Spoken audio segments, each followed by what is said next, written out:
Welcome to day 3 of our little family vlog around Boston. Today we are getting the subway, or the T, on the Orange Line, as you can see here, from Chinatown to North Station, and then we're getting the commuter rail all the way up to Salem. Go to Salem to find out about the witches. So yeah, come along with us. See how we get on. Where's your salute?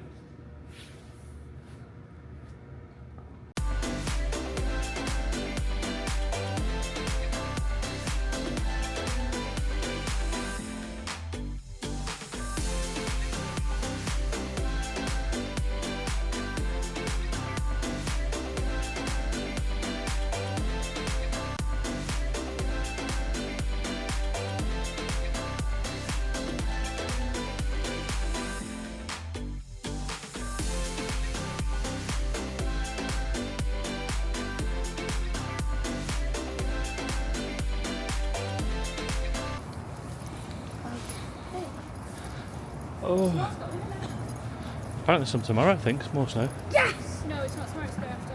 Oh. Well, I've just seen there was a bit of snow tomorrow. My weather. Yeah.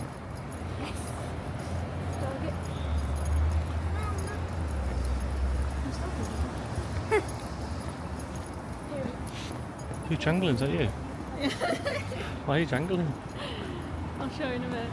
I see things dangling off your feet. It is. I want it to look cute and still. Oh my goodness me. Come on, let's go.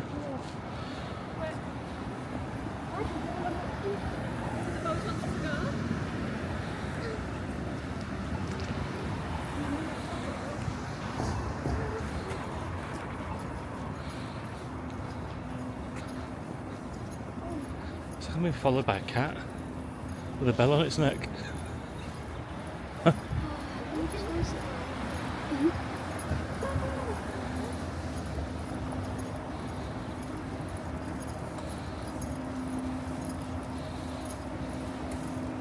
Not get the book anymore. Why? Because if I say book, I might open it and go to me. Yeah. Oh, you might do. That's what I'm scared now. I bet they've got a toy Binks. The cat. Yeah. You're going to get it? Maybe. No, why? Maybe. I think I know. Might get that on my Is there a massive... No, but just a little... Something. No, it isn't.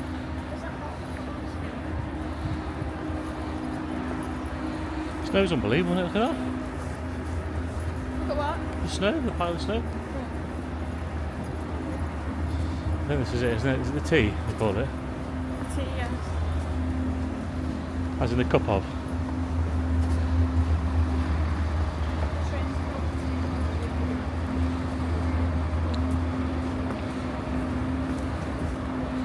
Chinatown.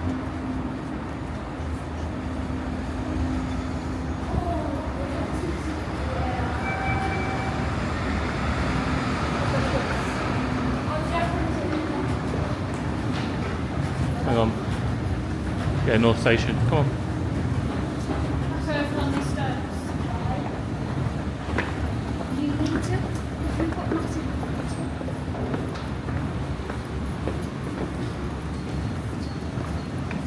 Are we staying here for a while? Yeah.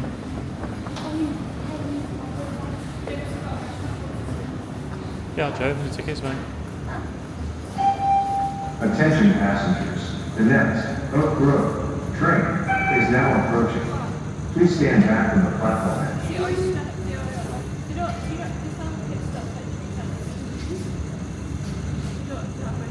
like Excuse me, the kids need tickets. We just want to go to North Station. Yeah, but what tickets do we get? We just do one ride for 4 of us. Okay, that'll be one at a time, so...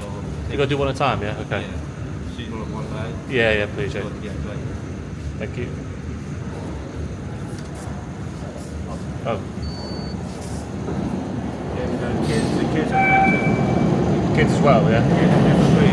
Hey? They're for free. They're for free? Yeah. How do they get through? It's, let them go in front of you. Okay, cool, alright. And then do the next one, yeah? Jen, grab that.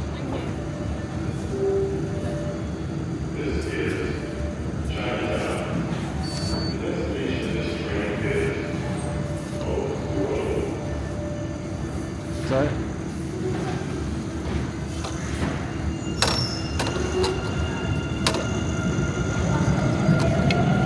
Cool. Cheers, mate. Thank you. I'd look into getting then. Joe has to go in front of you. Right, go for it again. Come stand in front of me, Jack. No. Thank you. And it's this way, yeah? This train? Yeah. Cool. This next train that's coming up, is that? I Yeah. have to keep that as a souvenir. Yeah. Can I That was see it? easy, wasn't it? From the New York somewhere. Mine's lost. I think it's in my... I know my life. So we're on Orange Line. Yeah. We're in Chinatown. When's it coming? Chinatown. We're in Chinatown. North Station. North Station, look. Yeah. So it's 4 stops. Yeah. So where are we going? North And then Station. We're getting that Amtrak. I don't think it's Amtrak. I think it's that. Yeah, the purple one which goes to. Oh, Commuter Rail. Oh, do we have to get on and off? Commuter Rail is to Newburyport. The train we get. Newburyport, isn't that where Josie's from? Yeah, but he's further up. It's the same train line. Oh. Could have saw his house. I might drive past it tonight. He doesn't live. I'll put that away. Okay.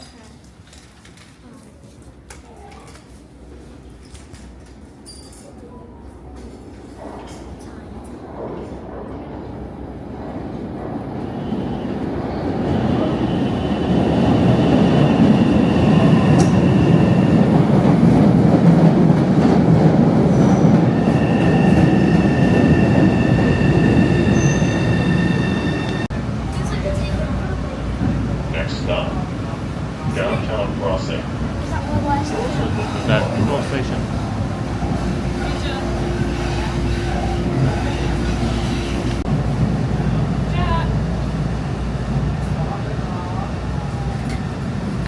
Yeah. Old TD Garden. Oh, we can have a look at that on the way back. I think there's a museum or something. TV Gardens. Yeah. Did you hear that?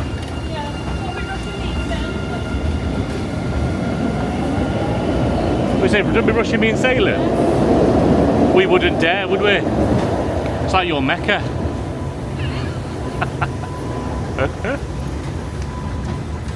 We're going to find out if you float. I said we're going to find out if you float or not. Which way do we go? Commuter rail. Yeah. Where Commuter do rail, you yeah. get tickets then? You put your ticket through the exit barrier here. Alright. Right, come on, Joe. Joe in front of Jack in front of me, yeah. Come on. Jack in front. Oh. Ah, right, okay. In London you have to do both. Cheers, mate.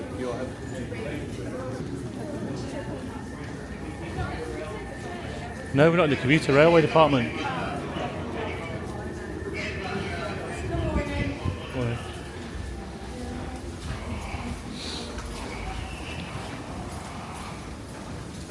Will we get in this lovely restaurant? And the train? Yeah.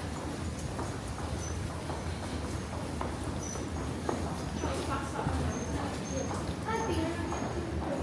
Yeah, with Dad and Mum.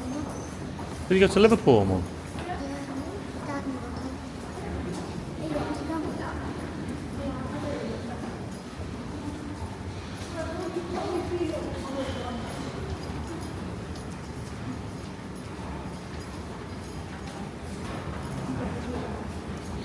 Never in my life. I said never. This is not never.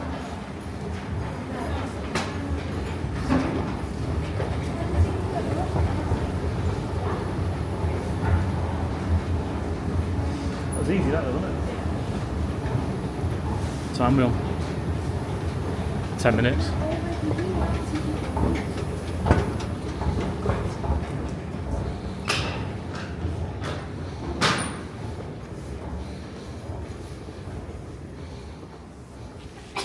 Are we normal like that? Boston! Is this TV Gardens? Yeah, yeah. Yeah, look. Yeah, yeah. Dunkin' Donuts? Oh, there's that the actual rail. Is that the actual railway station there? Yeah, it's okay. Look at the shipment shop. Oh yeah, that's what I said. We're coming on the way back. How do we buy tickets? Is that him?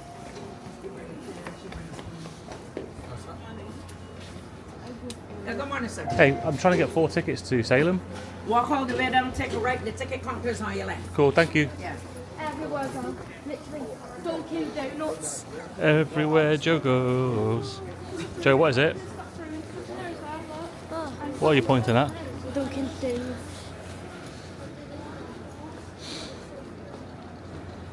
We can go all the way back, can't we? We've got 5 minutes to get the train. 12 till 6.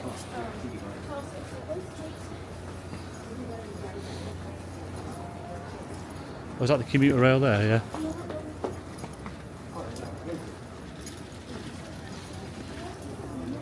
Tickets, yeah.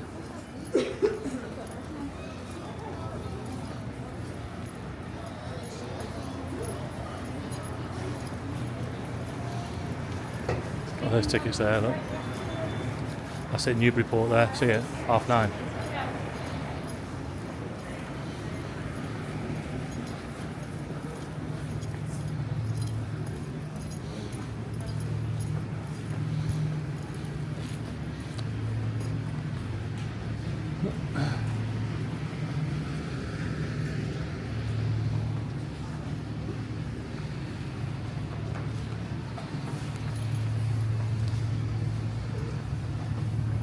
Morning, you okay? Have 2 adults, 2 kids return to Salem?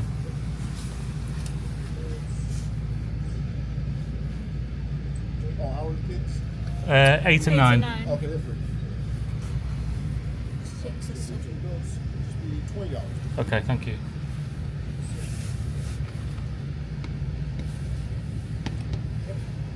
Just put it there. You have a Chapel Road. No, just that. Oh,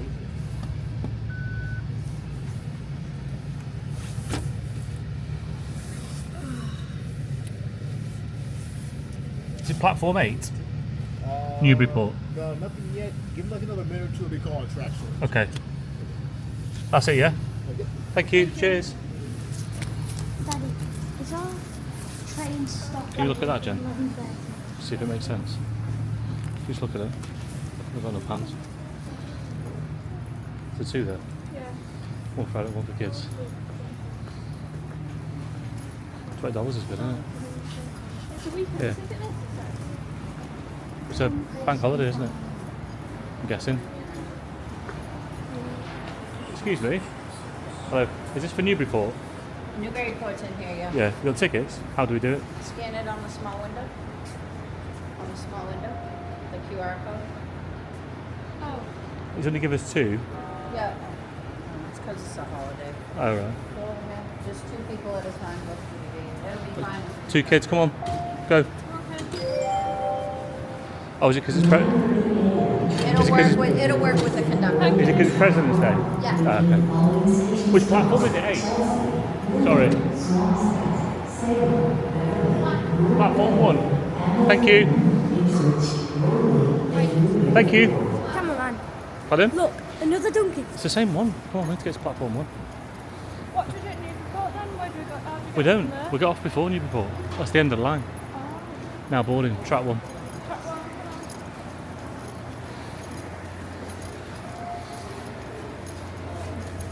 Oh, it's massive. So, get the Newburyport train, 1 o'clock, the one track 1.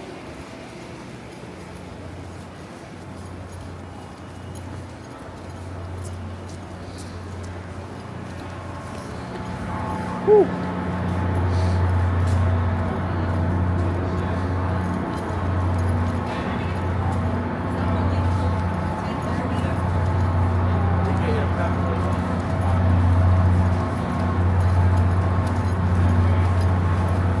You got a double-decker train.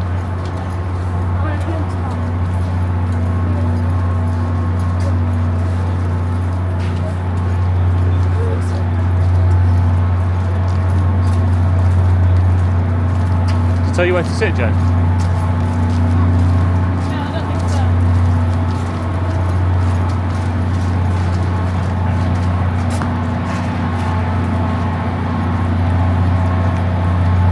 $10 ticket. Oh, that's cool.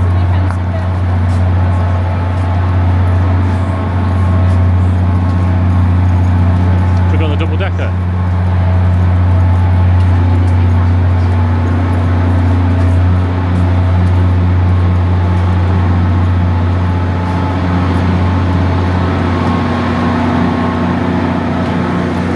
Should you just sit anywhere? Yeah. Yeah. Yeah, do you go that way?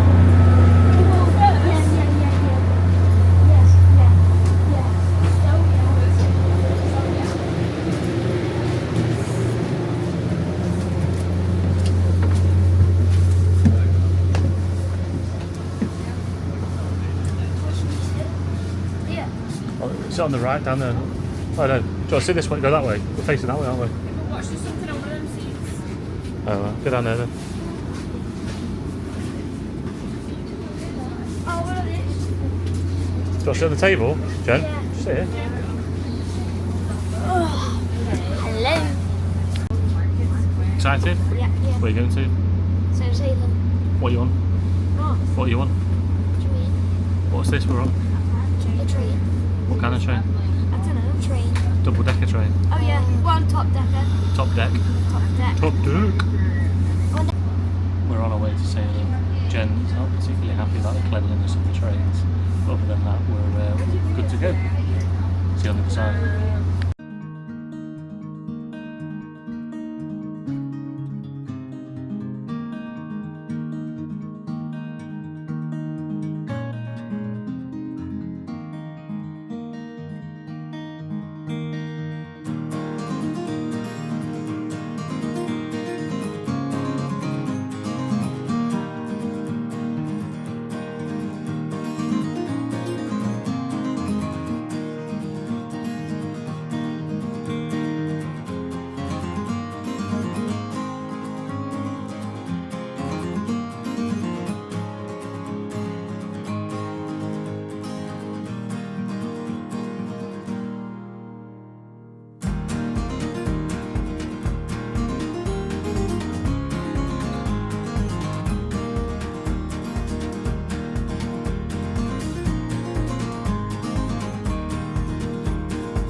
You get a picture of the sign?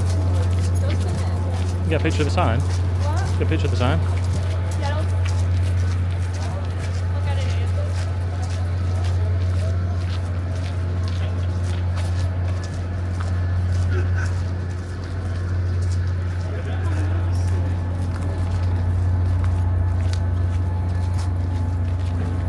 Let's go in the new. Right, so we just arrived in Salem. It's taken about 30 minutes. $20 for 4 of us. I think it's because it's Memorial Day Monday or something. Not Memorial Day, President's Day. President's Day holiday weekend or something, so it's cheaper. So yeah, good price, 30 minutes. Train was lovely and clean. Jen enjoyed it very much. Right, let's go see what Salem's got going on. What do you say, Joey? Are you excited? Yeah.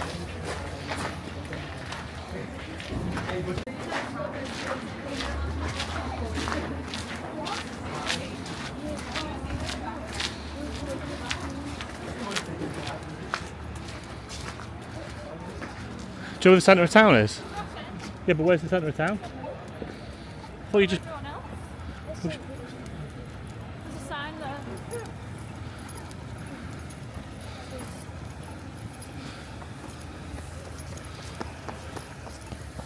Oh, it must be that red line. Oh, it's the red line, do you remember?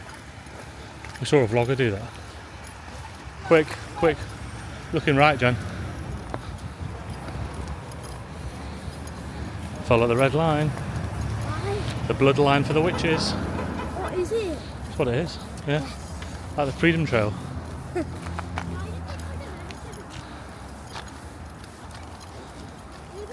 Salem Witch Museum is there. 1692. Do you know how they used to find out if they were witches or not? Yeah. How? No, that's when they thought they were witches. To find out if they were witches, they threw them in the water, and if they floated, they were witches, and if they sunk, they were human. Well, that's weird because if they You die either way, don't you? You die. Yeah, both ways.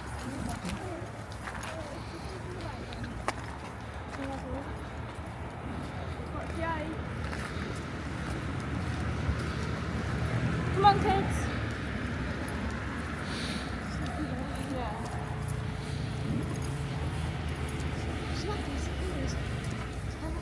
It's Monday, Joe.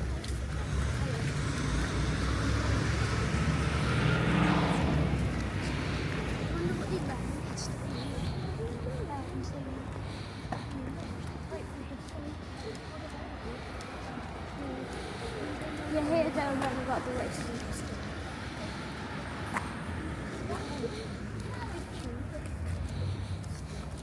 It's a cosy car park, Joe.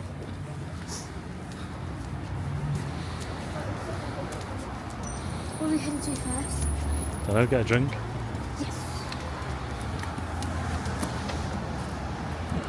That doesn't sound daunting at all, does it, Gallows Hill?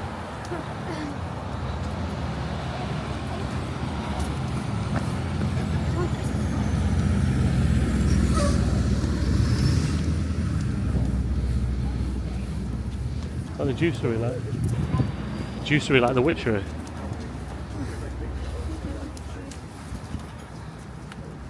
See that, Jen? The juicery.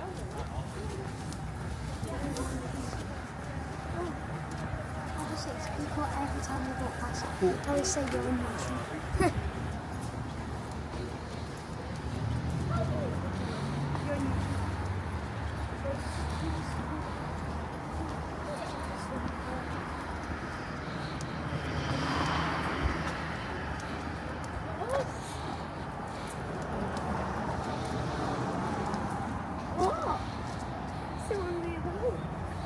Jackson probably because I said there's some just cities in the ground. Seas. Yeah.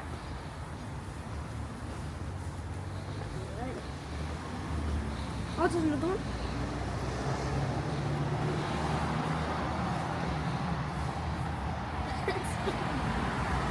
We're going there.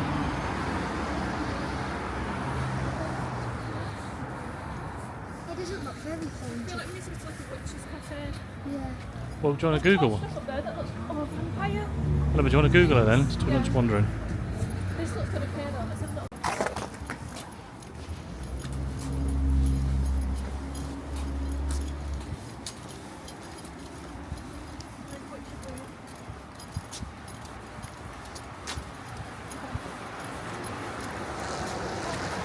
Oh look.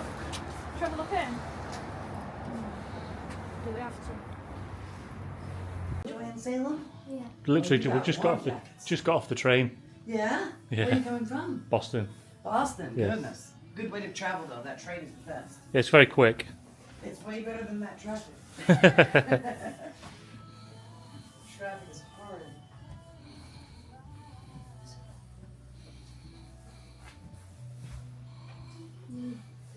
Yeah. What have you seen? Oh, it's broke. Good steady. Oh yeah, Back to the Oh, look, Future. she's from Hocus Pocus and Sheriff. All that stuff right there you're looking at is 50% off on that table. Those Oh wow.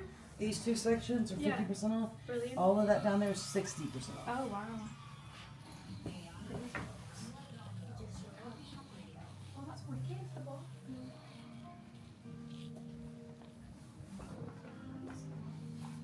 Is there any good like independent coffee shops? We don't want to go to Starbucks or anything. Is there anyone like local? Yeah, I'll put it up here for you. You go ahead and shop. Oh, she's getting a candle. Oh, I like that hoodie. Sorry, I'm in the middle of the transition and stuff.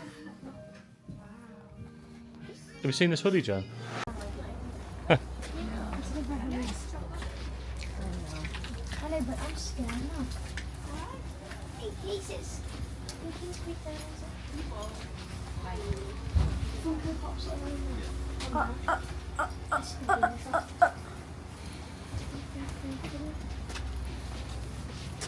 Is it nice, that sweet? Chocolate? That was nice of the lady, wasn't it? Yeah. I thought you were turning it on. No. I thought it's clone.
It looks pretty. Spell Studio. The Good Witch of Salem. Please. Snow's dying. It's here 2 days. Oh, jeez.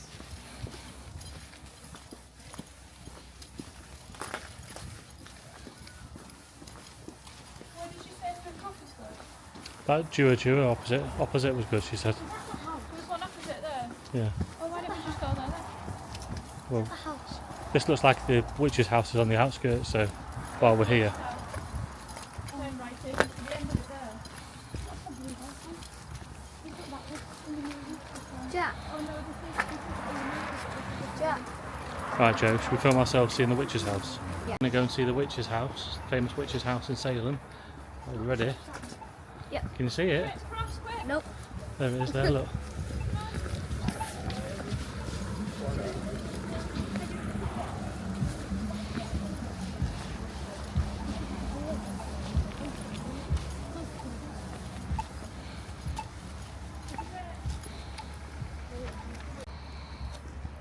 Oh, Have you got the way set?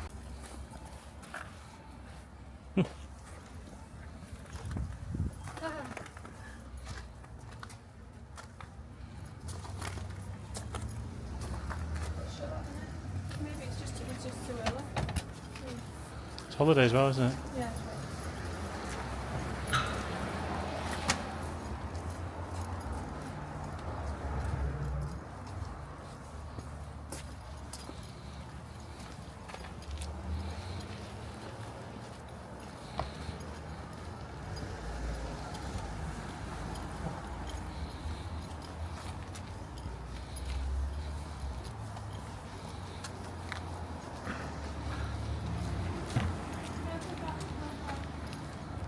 Do you know what? Everyone we've met's been so nice. She was really nice, wasn't she? Well, I know it's sales, isn't it? But Yeah.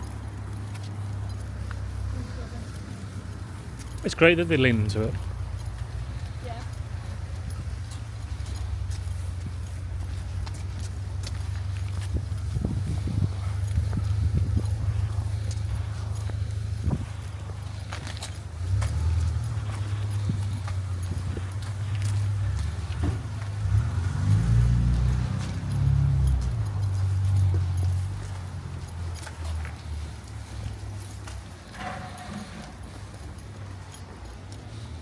Oh God, look at that.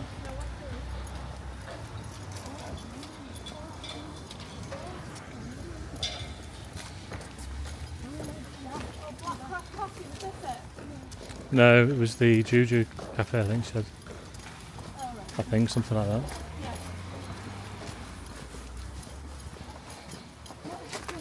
That cafe, the one next to it. Jeez, yeah. Careful,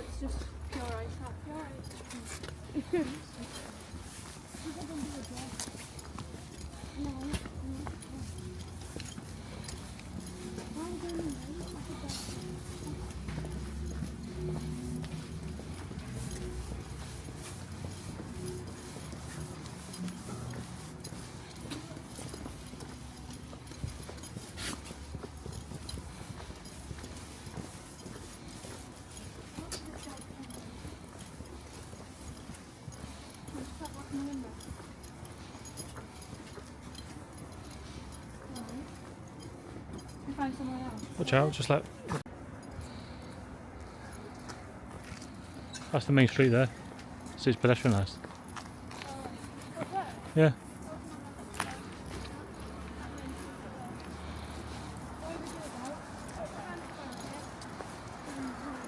Somewhere by there. They also have a little.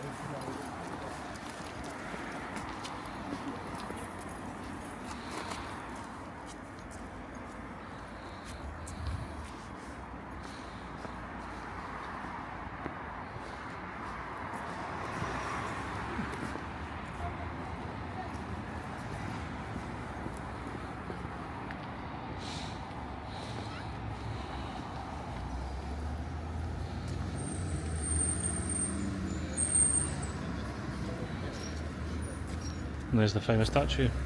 It's Bewitched, isn't it?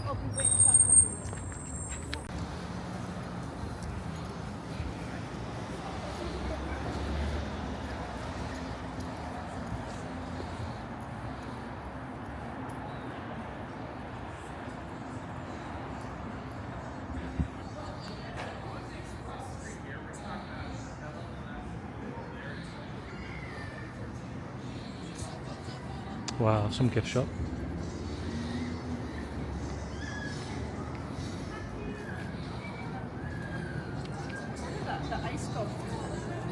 Yes.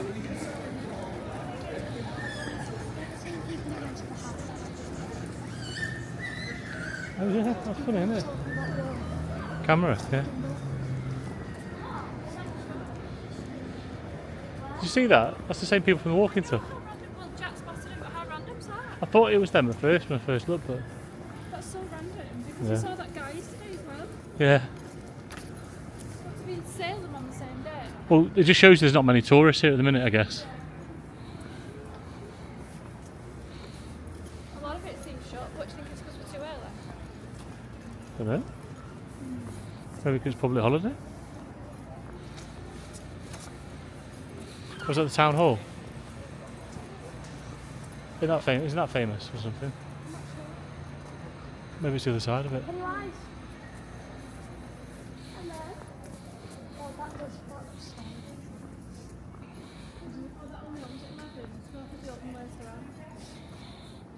What world of wizardry? World of wizardry.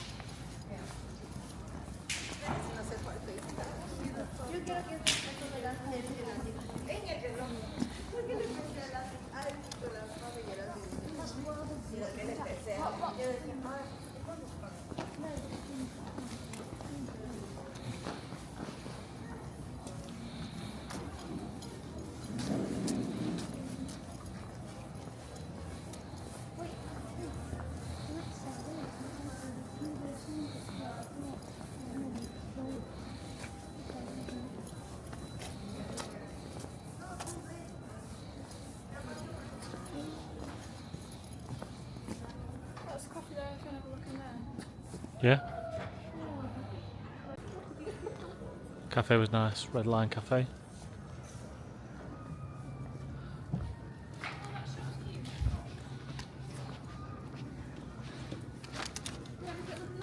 I like that, Paulina. That's the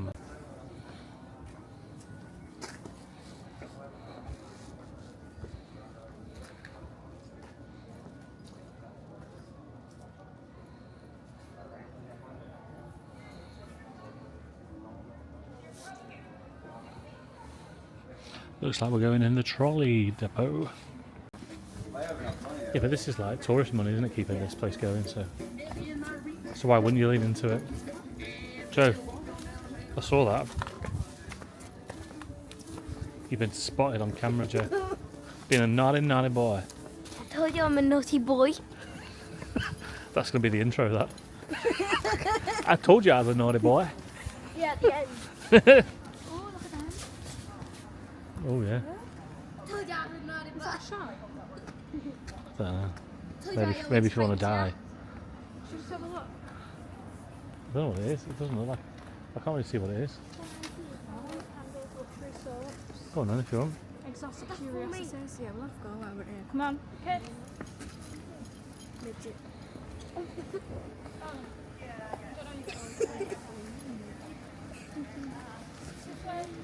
Come on.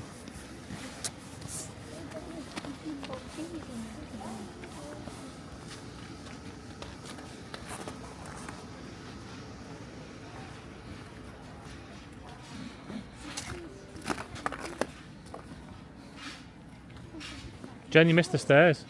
It's these stairs here. Go up those ones. Come on.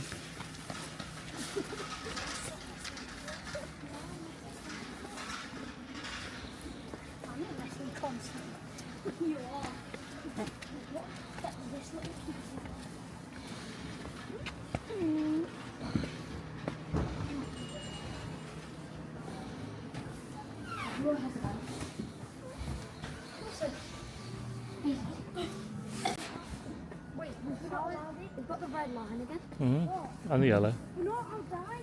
But it's not as good as the Freedom Trail, is it? Not sure about that. It's melting. Thanks.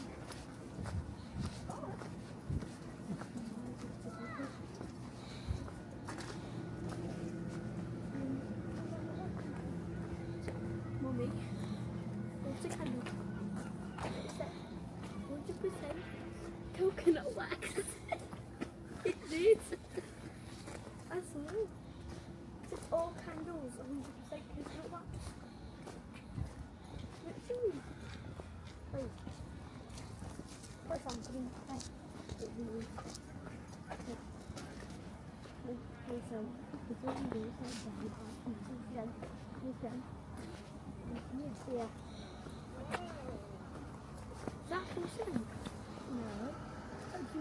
Oh, it's going this way. Maybe it's this way. Follow that sign. Follow the path. The path. Yellow path. The yellow line.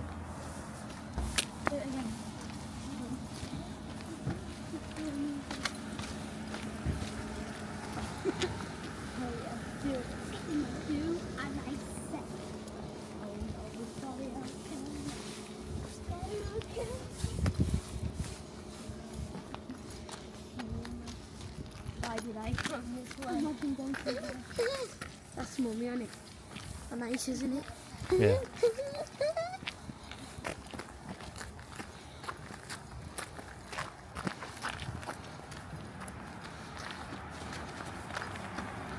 Oh, that was so fun.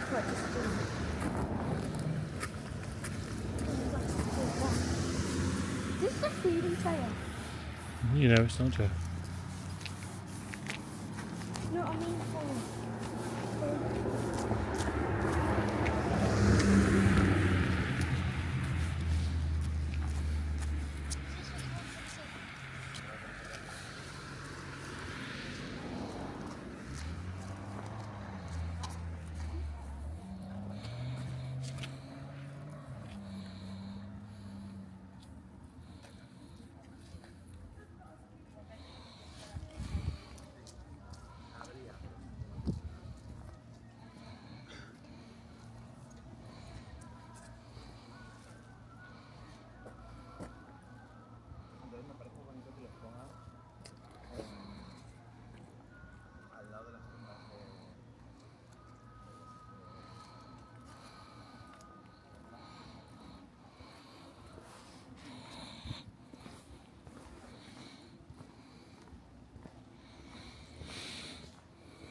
Yeah, yeah. Witch Trials Museum, yeah. Is this a memorial? Yeah. The witches, well, they weren't real witches. They killed them. Nearly 200 people in the Salem area were accused of witchcraft thanks to the crime. 20 of the accused were tried and executed victims of her. Sent to school, that.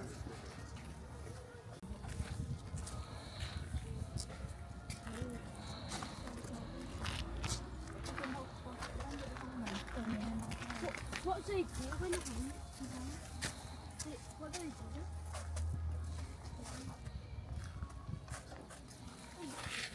By the way, Oh, that was the same here. Same thing.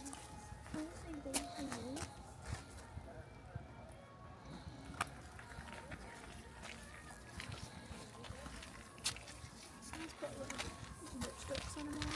thing.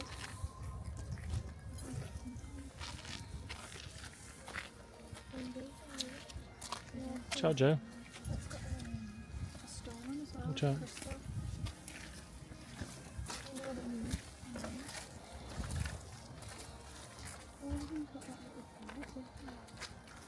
Yeah, same for us.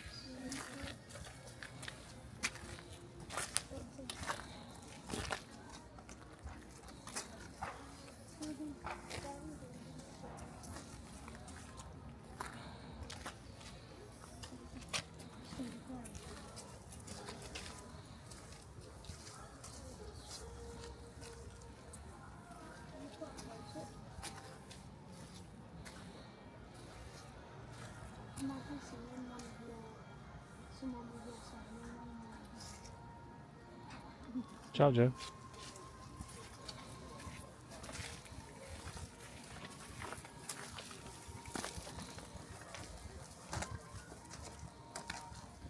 Right, beware, this is pure ice.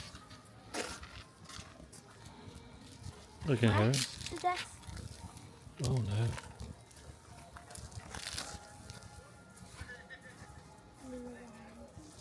Crushed to death doesn't sound fun, does it? Legal press on there. You'll be crushed between stones, I guess.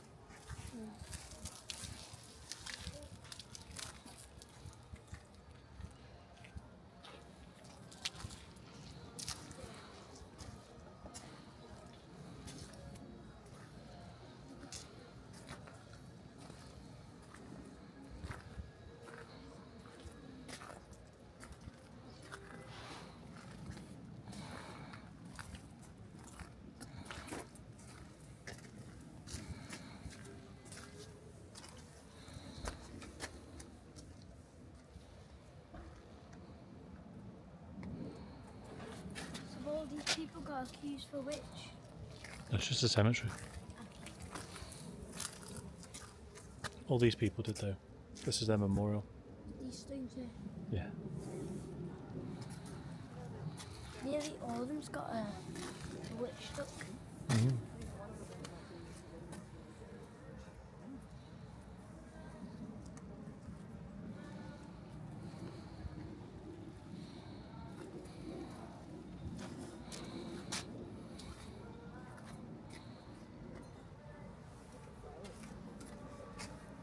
That's not a witch that stuck. Mm-hmm.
Nearly went then, Joe. That's why I'm Go stand on this bit, it's muddy. But there isn't seats.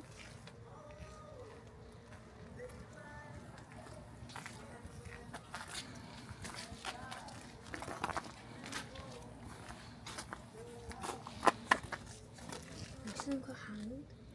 Yeah.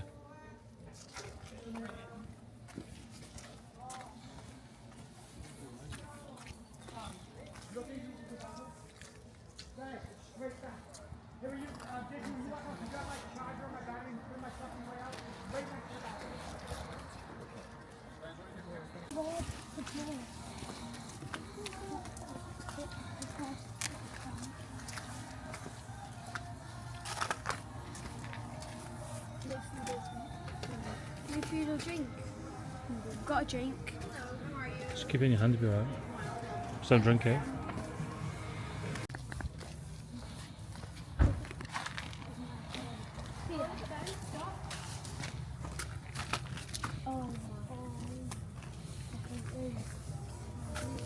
Got 'em in a limb. There's some in Lim and Highley, where we live, or where Grandpa lives, and where me and Mum used to live. Do you want to go put your head in them? No. Yeah, go put your head in them. Well, there is no shop there. What's that? No. Watch out, come on, close the door.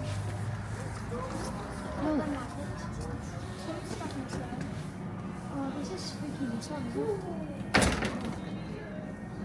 This guy. He's scary. I'm going to have nightmares tonight.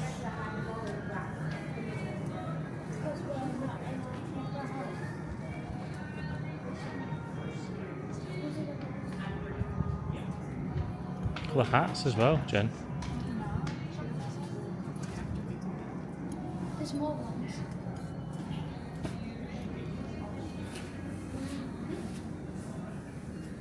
Should I turn that the right way around? It's spilling out everywhere.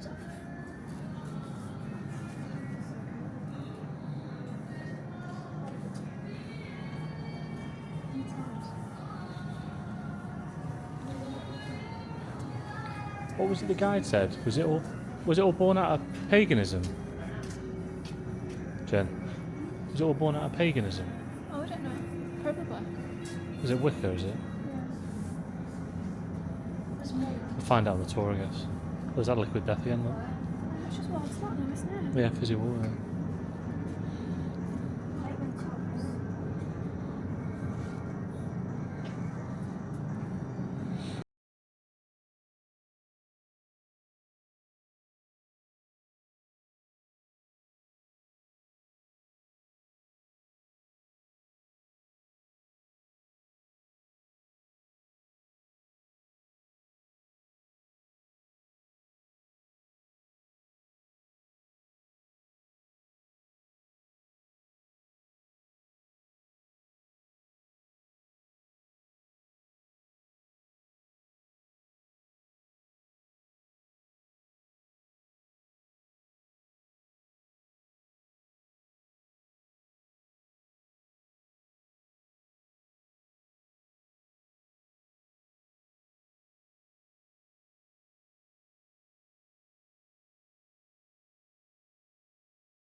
Imagine that, you woke up and that was in your bedroom and it was rotating. I know. But with nothing to do. Honestly, you couldn't get me out of the house fast enough. Yeah, I wouldn't. No, like you're the first one. Everybody else is on it. But you didn't know. It was them.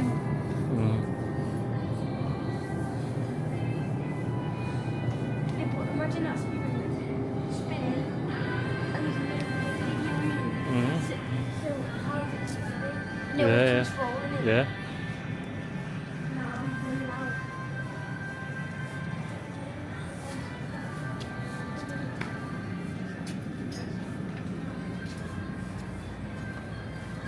I put my head in there.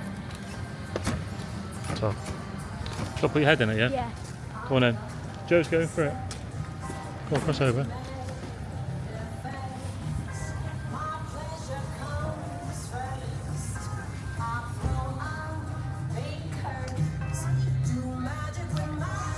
Come on, put your hand, put it down.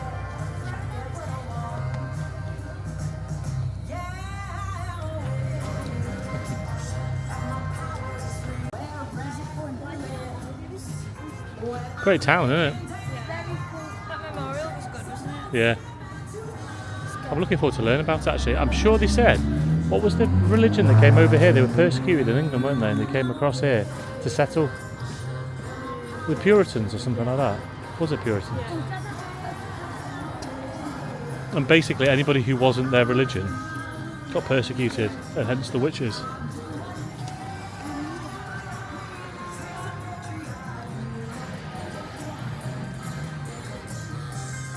We need to go right here, I think.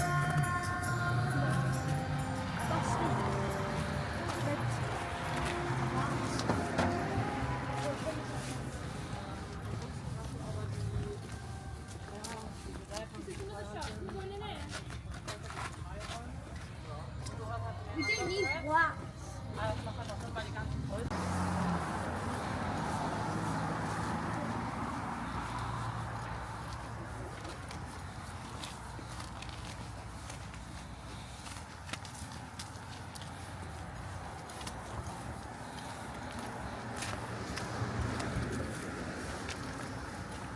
I think Starbucks is down this way, so we can see if they've got a mug, a special Salem mug. Hope they do.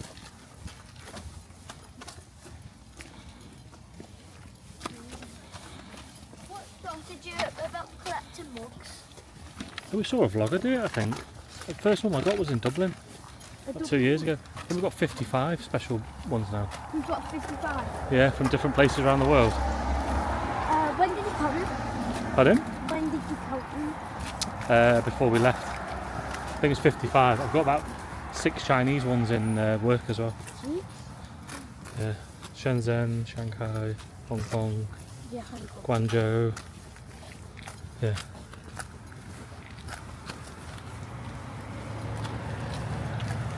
How long did it take you to count them?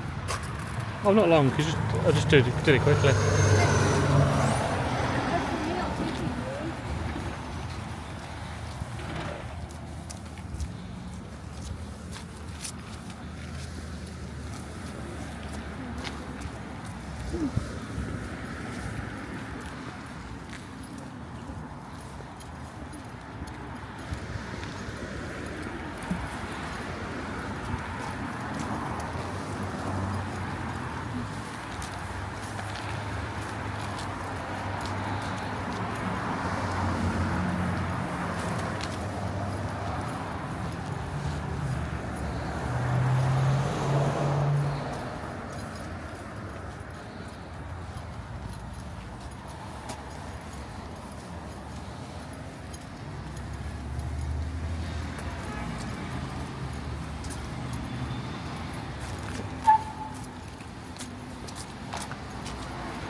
I wonder what that bell is on the other side. Shall we have a look? Yeah, come in. Press the button. Press the button. Let's find out if they have a Salem exclusive Starbucks mug.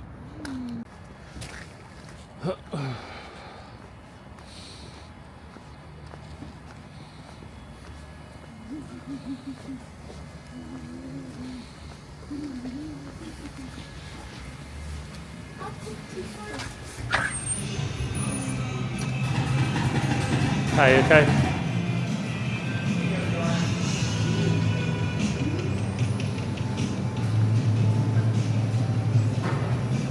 Oh no. No. Lunar New Year. Hi. Cheers, Joe. Thanks for that. Swinging your bottle around my head. No, there isn't one, is there? Well, I'm looking inside.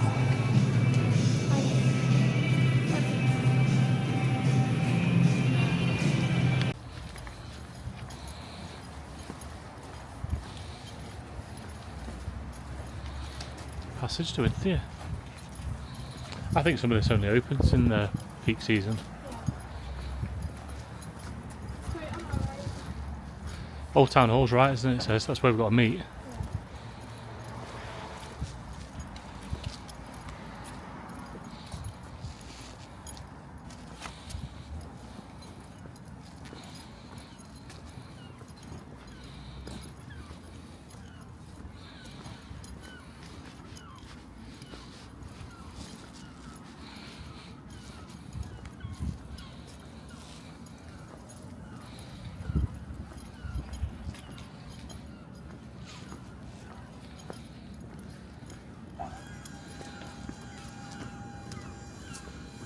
Oh, is that it?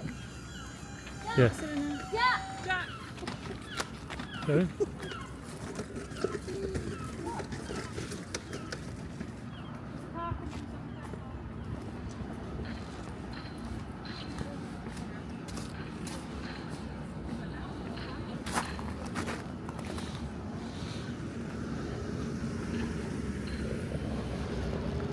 There's the town hall.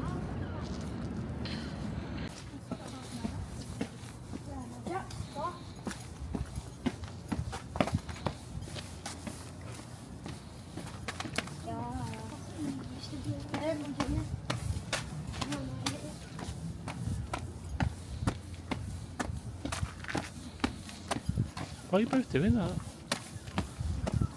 that's cool, look. It's the old town hall model. Oh, yeah. Is that the young one?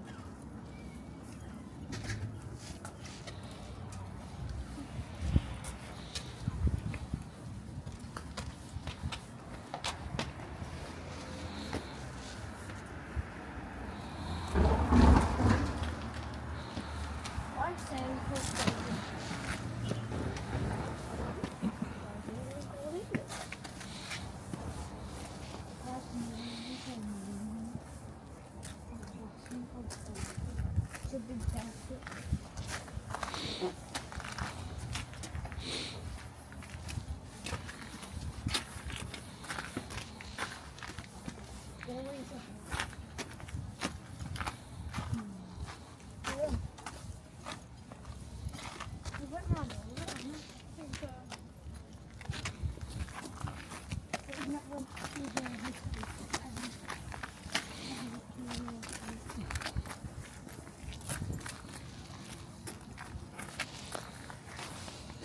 Your story, right? We're not going to start in 1626 and kind of work our way up. We're going to be jumping around. So this time period called the Great Age of Sail, 1790s till about 1820. Now some of you guys, actually I didn't see, I think most of you guys came down this street, but other side of the snowbank there's a cobblestone street. Anyone know or walked on that street at all? Remember the name of it? No. So called Front Street.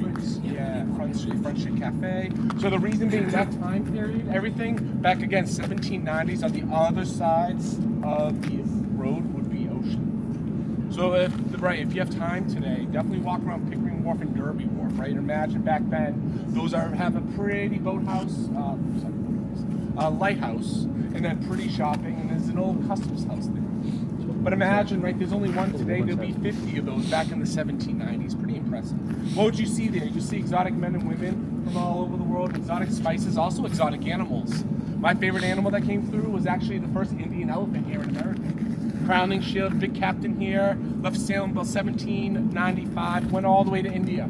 Spent about $500 for this elephant. About $10,000 today, right? A lot of money. Right, halfway back on the journey with that elephant though, he runs out of water. He has no idea how much an elephant drinks. I don't either today. But, right, spending $10,000 on anything, you're gonna keep it alive, and he does. But on that ship, the only thing that elephant could drink was beer. They drank the beer and they survived the rest of the journey. Now this part is not factual, but in my mind I also like to envision the first drunk elephant stumbling off that ship. So they took more beer than water then? Yeah, yep. Oh. Yeah, you know, and then you put that lime in for scurvy, right? To keep scurvy. It's like being on a plane. Yeah, it's like being on a plane. But he made the right choice because that same day they got back, they paraded that elephant around town. They sell it for about $20,000, about $250,000 in today's money. Again, just trying to paint that image in your mind of what's coming off the ships back then. Pretty impressive. Now let's talk about the square that we're here. So Derby Square, named after Eliza's Haskett Derby. Now today too, I'm going to say a lot of the first. Salem was the first in a lot of things as well. So Eliza's Haskett Derby was the first millionaire in America. His net worth today would be about $20 billion. A lot of money. How did he make most of his wealth? Called privateering. You guys familiar with privateering? Yeah. So essentially, illegal piracy during the Revolutionary War. You're allowed to go capture British ships. Now he never does. He's pretty smart. He never steps foot on a ship, but his company does. Captures over 150 ships. Right? Keeps some, sells most. With that big influx of cash, he builds a beautiful home right where we're standing. As you can tell, it's not here anymore. I wish it was, but I'll show you a picture. This house was built in 1798. And again, in the early Americas, this was the biggest house in America. I will always last.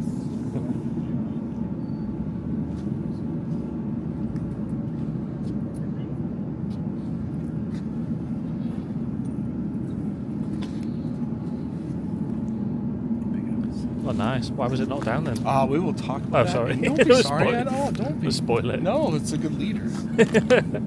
But I promise I'll tell you what happens to that house. But first, right after the Revolutionary War, you're not allowed to go capture British ships anymore. What does he do? He needs to pivot. He has a lot of debt. Kind of makes sense where he goes, right? With all those ships he still has, he starts the trade with the Far East. He's the first to start the trade. Hey, how's it going? Good, how are you? He's the first to start the trade with China. So again, imagine early 1800s. The Chinese emperor at that time actually thought Salem was a country based on how many ships were there, but it was only the sixth largest city again in early America. And I bet you all have seen the first ship. But I'm gonna preface, I'm gonna ruin this logo for you. In your minds, can you picture the Old Spice logo? When you think of that ship? That ship is called the Grand Turk. That Grand Turk was the first ship again to go from Salem, early Americas to China and back. Anyone want to guess what that first ship was bringing back besides deodorant? Spice. Old Spices. You guys know your maritime history. I knew you guys liked this. Right at that time, those spices, black pepper. Right, black pepper was like gold earlier on in history. Salt was gold, black pepper. But I'm sure tea and opium, second and third ship right behind it. But this time period is so short, right? What happens really? War of 1812 with the British again. They embargo Salem and Boston Harbor. But the real reason this ends and ends abruptly is actually the ships themselves. They were getting so large, they were drafting the depths of the ships so deep, they could not fit in Salem Harbor. Salem Harbor is very shallow. No one dredged harbors in the early 1800s. Where do they go? Deep water to Boston. And it's the same kind of story there. If you're going there or been there, the Back Bay, Seaport, Logan Airport, it's all reclaimed land from the ocean. Same with here, that half-mile land behind Front Street. So any heavy rains or high tides, it's underwater. Pretty sad. Cool. You sure you don't want to do 2 hours of maritime history? No one has ever said yes to that. But any questions on the brief maritime history? Okay. What we'll do next is we'll walk on the other side of this building. We'll talk about what happens to that house and a few other things. We good? Yeah. All right, Thank you. Really was it? Do you see the lampposts? That's how wide that house was. And then we were standing beginning in front of this building deep, right? Massive house. So what happens, right? So Eliza's Haskett Derby and his wife, they lived there for 0 days. They both died before this house is ever finished. Right? Really sad. So what do? They leave it to their son, Eliza's Haskett Derby Jr. He lives there for 0 days. He said he doesn't like where the money was coming from, all the trade. He actually abandons this property, moves to South Carolina. But over a 15-year period, 1815 at this point, he didn't pay a lick of taxes. Salem actually finds him and says, we got to make a deal. So they made a deal. That deal was, hey, if I give you this property, will you wipe away my tax debt? Salem said yes, but then he puts one more stipulation. Whatever you do, though, you need to build a municipal building. So they agree. 1816, they knock down that beautiful home, then build this building front behind you guys, Old Town Hall. Built in 1816, Town Hall for only about 20 years. The new Old Town Hall, Washington Street. If you have a chance, I'll point it out at one of the stops. You can see how different it looks just over a 20-year period. That one, too, is the second oldest continuously run city hall in the country. So what is this building known for now? Not that much. They had COVID tests. Right, you start the tours in the front. They have night markets in like the October time frame, some winter markets. There's a big dance floor up top of proms. But again, a 200-plus-year-old building. Anyone want to guess what it's best known for? Besides asbestos? Is it Hocus Pocus? Hocus Pocus, yeah. So if you know that movie, the scene where they had the big dance party with the parents, that was up top there. Yeah. And if you really like Hocus Pocus too, and I really like making connections with things, there's a show, I think it ended in about 2010, but it was called Who Do You Think You Are, if you ever heard of that. They look into famous people's past. Yeah. So Sarah Jessica Parker, she played one of the witches in the movie, right, in 1993. They looked into her past in 2010. They actually found out she was related to an accused witch. It was her 10th grandmother. So she plays a witch in a movie not knowing she's actually related to an accused witch. Again, wow. Pretty interesting connection when you think about that. And then as we walk around the city too, if you look on the right there, below that second door, the yellow door, you see those white squares with roofs on them. Always give them a read. They'll tell you who lived there, what year, what do they do. Some of my favorite ones is a haberdasher, just someone that makes hats, fun word. We'll go by another one that says a deacon and a distiller. Interesting combo. But my favorite one, Salem Commons. If you have time, take a walk around there. There's no history on it, so again, make up your own story. All it says is single woman. So my story, maybe it was taboo in the mid-1800s for a single woman to own a home. She did it to prove a point. All right, that's at least my story. So again, just keep your eyes out, and I'll point some out along our walk, okay? How we doing, guys? Any questions? No? Everyone's still happy? Perfect. All right, well, let's keep walking up. We have one more stop, just about the founding of Salem, and then we'll get into our first ghost story. 100%. Early 1800s, just 5 cents to open up a bank account. That's my bank. Good mortgages if you need something. No, but that is my bank. And then before I start talking about the founding of Salem again, I want to show you a picture of October in case you guys want to come back. This does not just scare you, but to get some mental fortitude, okay? So Salem has about 50,000 people. This past October, about 1.2 million people came here during the month. Oh. So this picture is about every weekend in October. Midweek is a little less busy, but it's still crazy. So again, this is right where we're standing on this walkway. Essentially, it's Bourbon Street without the legal booze, is how I describe it. It's mad, that, isn't it? Yeah, it's pretty crazy. It's good for the city, so I don't complain. It's good, isn't it? It's good that it leans into the history for all that. Yeah, well, a lot of, yes. A lot of this, though, is purely to dress up in costume, which is fine. You guys know that? Oh, is this crazy like that? Awesome.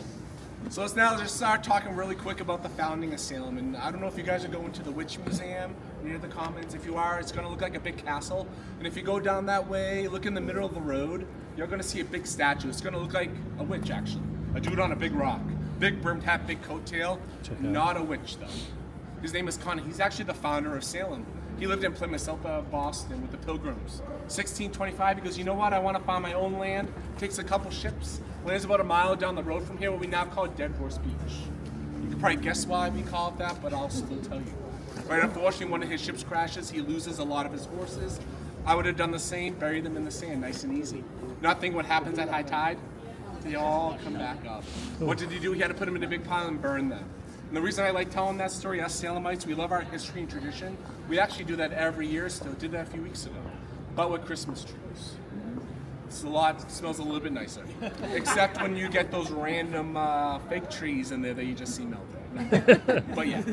But what would Conan see, right? He'll be coming down here on a path. He'll see watering holes, wigwams, no one living here.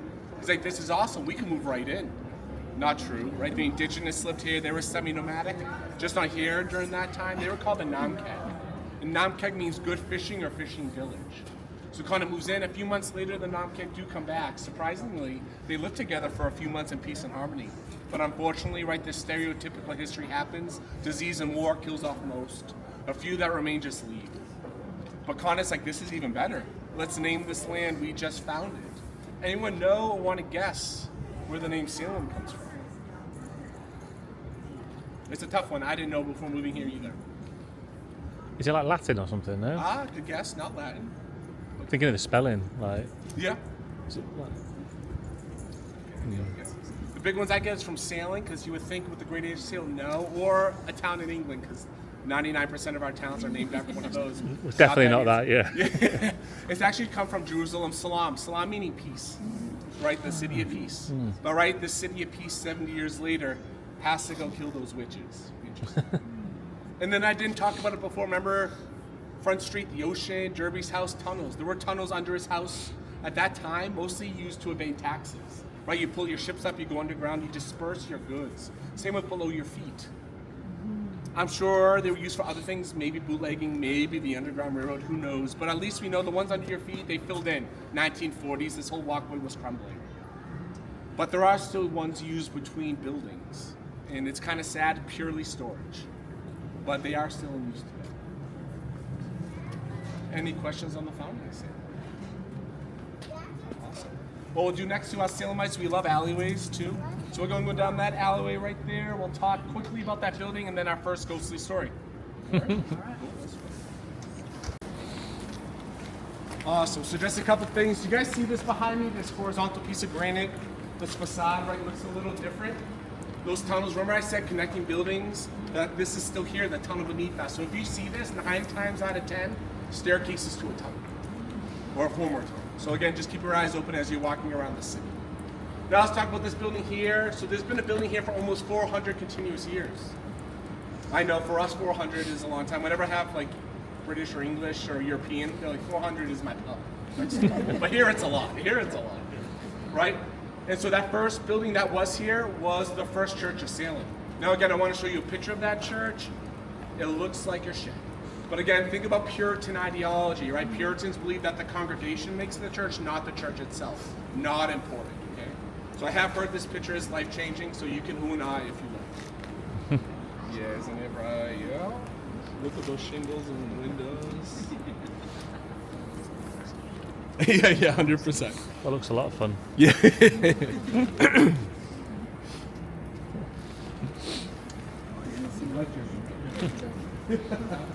No, yeah. Yeah, there's no gold, no that. So that lasted about 150 years. They knock it down. They built something similar to this, not brick, but the same type of layout. Back then, it was first floor was a boarding house, second floor was the church. Right, the church did that to defray costs. Now, as I talk about this story, at the end of the story, I'll let you know how we know a lot of the detail, right? It is based on facts, of some sort of facts. But as we talk about the ghostly part, right, totally up to you guys to determine if it's real or not. And of course, there's lore built in. We know some names, not other names. So let's name the individuals, right, who lived here. There's a minister who lived upstairs. There's an old captain, a young sailor, and a girl named Sarah. Now, Sarah was an indentured servant to that old captain. If you don't know what an indentured servant is, right, think about someone who lived in Europe in the early 1800s trying to come over to America. Someone would pay their way, they'll be indebted to them to pay back that debt. Now again, Sarah's indebted to that old captain, right? So one day, the old captain goes up to Sarah and says, hey Sarah, if you marry me, I'll rip up our contract, we'll go sail away on my ship. She says, absolutely not, I have a thing for that young sailor. Makes sense.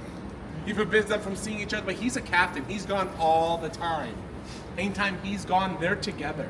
Many months go by, they go, let's just get married. They go upstairs to the minister, says, hey, can you please marry us? He says, Sarah, I cannot, you are under contract. Like I said before, I have 4-year-old twins, they nag me, I break down so fast. In my mind, this is what happens to that poor minister. They keep nagging him, he finally breaks down. He says, fine. The next time that captain goes out to sea, meet behind the boarding house into this alleyway, and we'll do a quick ceremony. Right, that time comes, the captain leaves. Just remember how close the ocean is. Sarah sees it, gets everyone ready, gets this beautiful blue dress. They come back here, they start the ceremony. Now the captain gets to his ship, he sees a storm coming in. He just goes, not today. So he turns around. I like to envision he does the walk we did, right? Old Town Hall, Derby's house. Come down here, Essex Street, turns the corner. And you know a ceremony when you see one, right? Regardless of the size.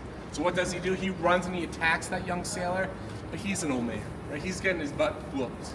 So he did probably the only thing he thought he could do, grabbed a big piece of wood, swung it as hard as he could. Of course he misses that young sailor. Sarah's being held back by the minister, breaks free, they hit her, kill her on the spot back here.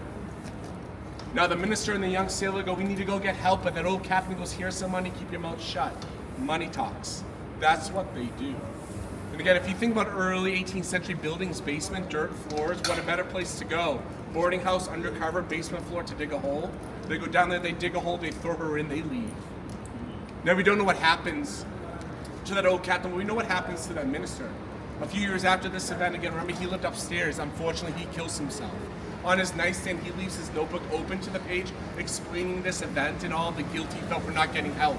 In this notebook, sometimes they're in the pen of the PBS Museum, there's a witch trial exhibit. Sometimes they just have this notebook out there with it. So that's how we know at least some of the facts are true.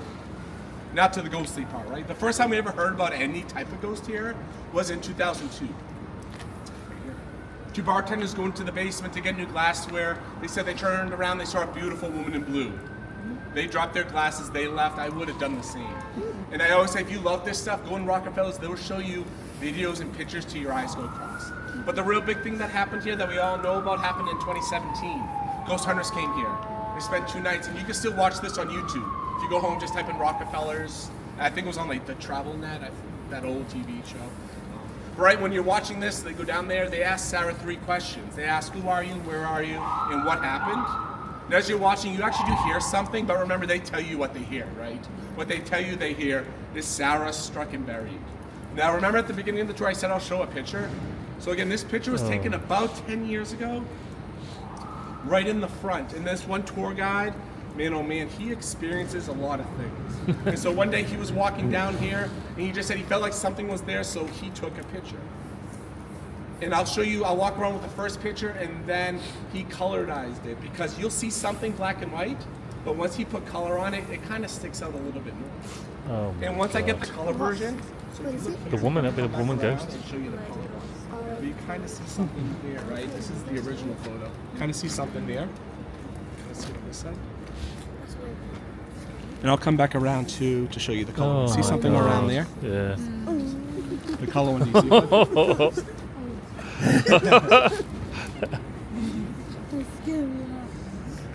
it? She was buried and she came.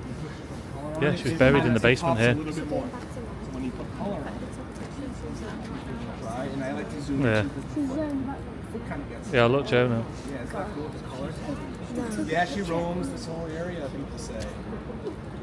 She could be 100%. So here she is. And if you zoom into, kind of see. Oh my God. Ready, Joe? Yeah, I like the color one my more just God. because it pops. Oh see my it here?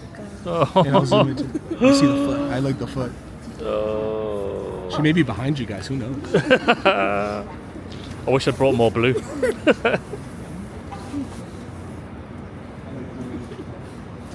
I'm taking a picture of your Right? So like I said, just take pictures. If you feel things, who knows? You never know what you capture. Take a picture. And Yeah, then yeah. just as we exit here on the side of this building, you're going to see a big sign that says Daniel Lowe. Now, big convenience store here. What did he famous for? He actually was the first in America to stock mail order catalogs. What did he sell on it? A lot of people collect little teaspoons, right? He had a witch logo on there. But more importantly, what did he sell it with? They were called witch pins. Again, 1692, if I said you're a witch, you're already guilty, doesn't matter what you say or do. So what would they do with these needles? They will poke you if you have a mole or a birthmark. And if you bled or if you flinched, you're not a witch. But like I said, you're already guilty. So what are they doing? They dull those needles before they poke you, and then once they're ready, they poke and prod you. You're not bleeding, you're not flinching. Right? Big checkbox for being a witch. Just a little teaser, a few more stops from now, we'll talk about even some straighter evidence that were used. Ooh. How are we doing, guys? Good? Yeah, good. Any questions? Yeah, everyone happy? Awesome. Anyone need hand warmers? To take pictures, so just let me know, okay? And then first, I'll talk about this in one moment. If you guys turn around, remember the town hall? That gray building in the middle of those 2 brick buildings, that's the new old town hall, 1836. Remember how different it looked purely from a brick building to more of a Federalist style, so pretty interesting.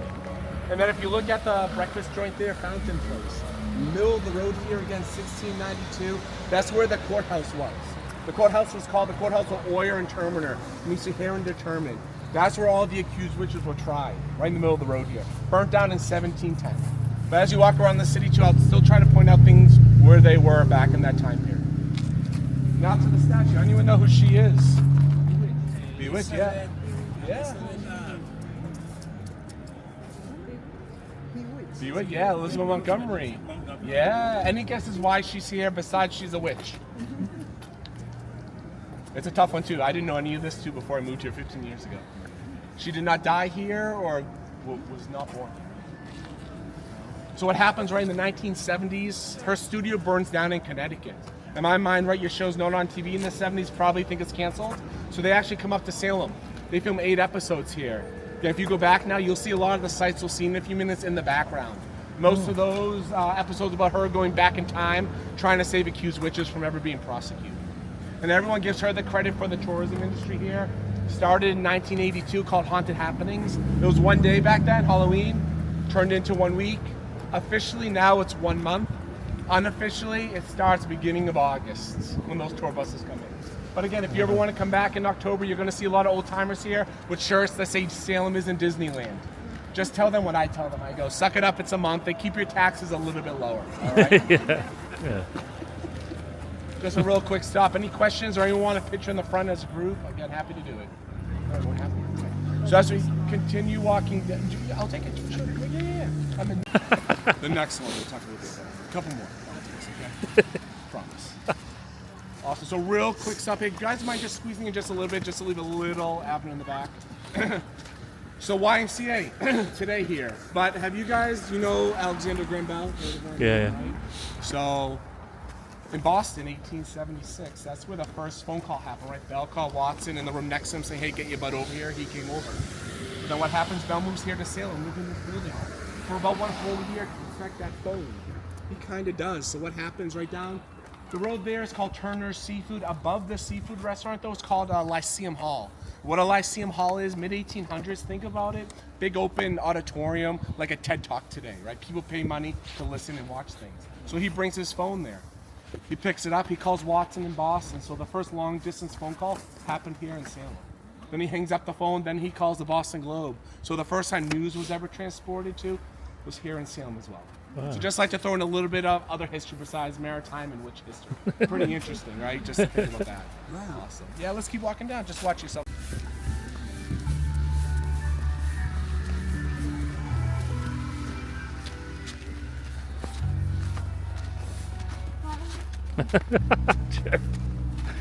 Watch out for the special rocks there.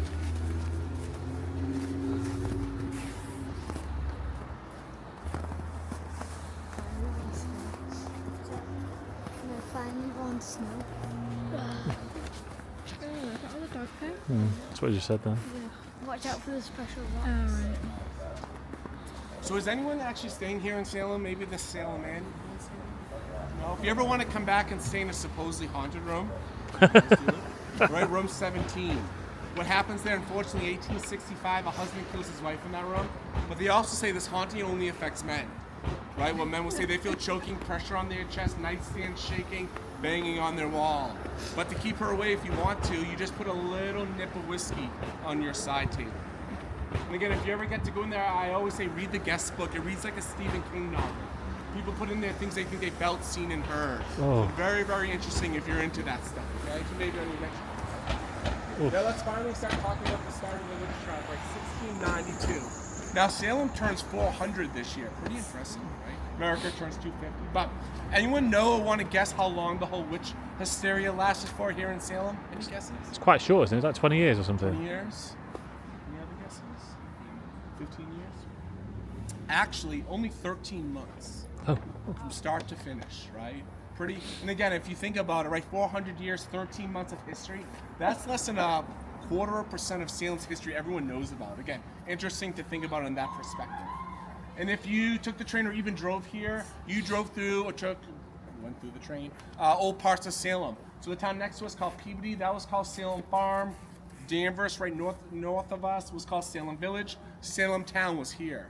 So the story I'll tell you all happened out in Salem Village, right in current day Danvers. So who lived there? There was a Reverend Paris. He had a niece and a daughter with them. They also had a slave. Her name was Tituba. Now, some people believe she was from South America or Venezuela. We don't know, but that may play into another story I talk about in a little while. So one day, the two girls go up to the Reverend and to Tituba. They go, hey, something is wrong with us. We can't control our thoughts, our hands, our emotions, right? Making scenes. The Reverend's like, you shouldn't be doing that, but we need to come downtown to do a sermon. So he brings the girls. Bad move, right?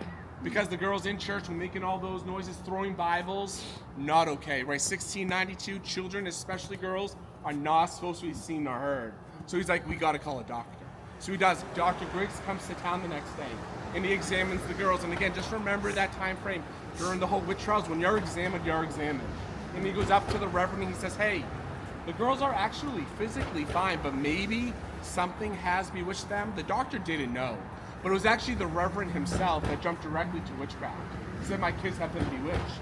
But one last time he used to come downtown, he had to do a sermon.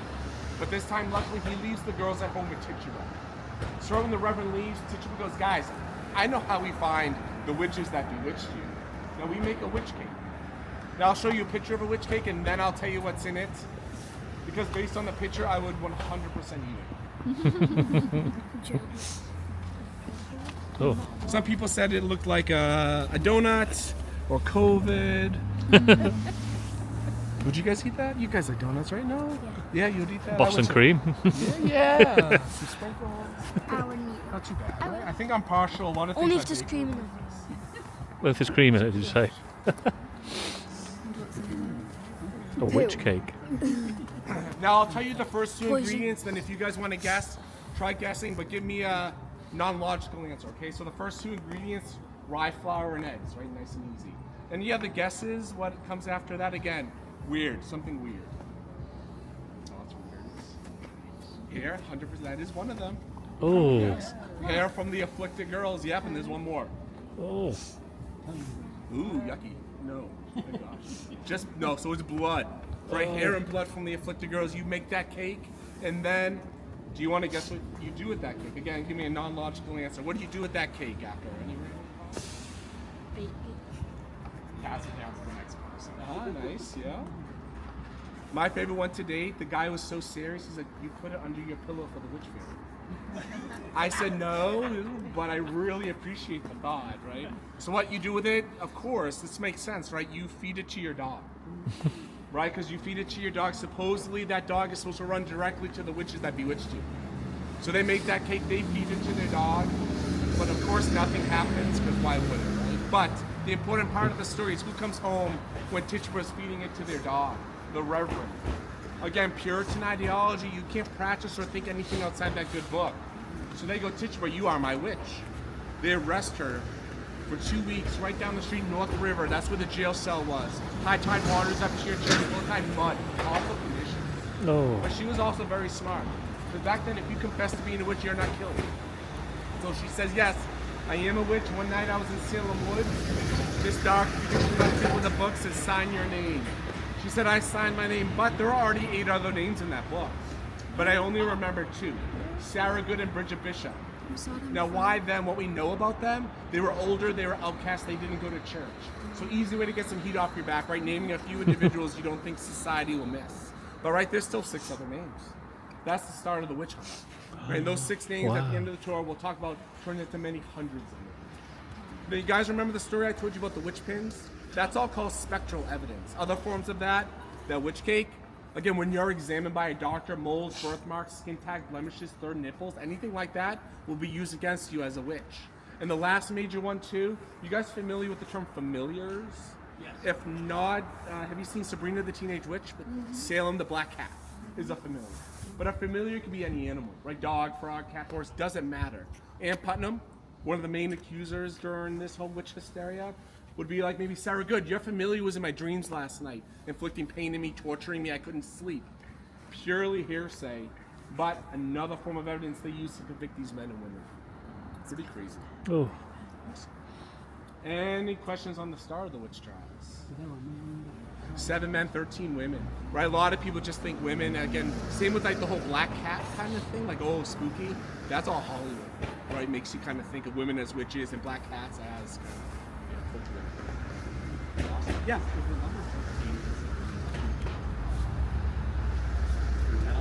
I'm connected. I don't know for sure the answer, but my thought too is just the whole black cat kind of thing. It just kind of was built up through history and society. Exactly. But I know some countries, yeah. And I bet you a lot of I've seen a lot of countries too, they actually don't have like a 13th floor, like the elevator buttons and stuff, like they're very superstitious. Yeah. Aeroplanes as well.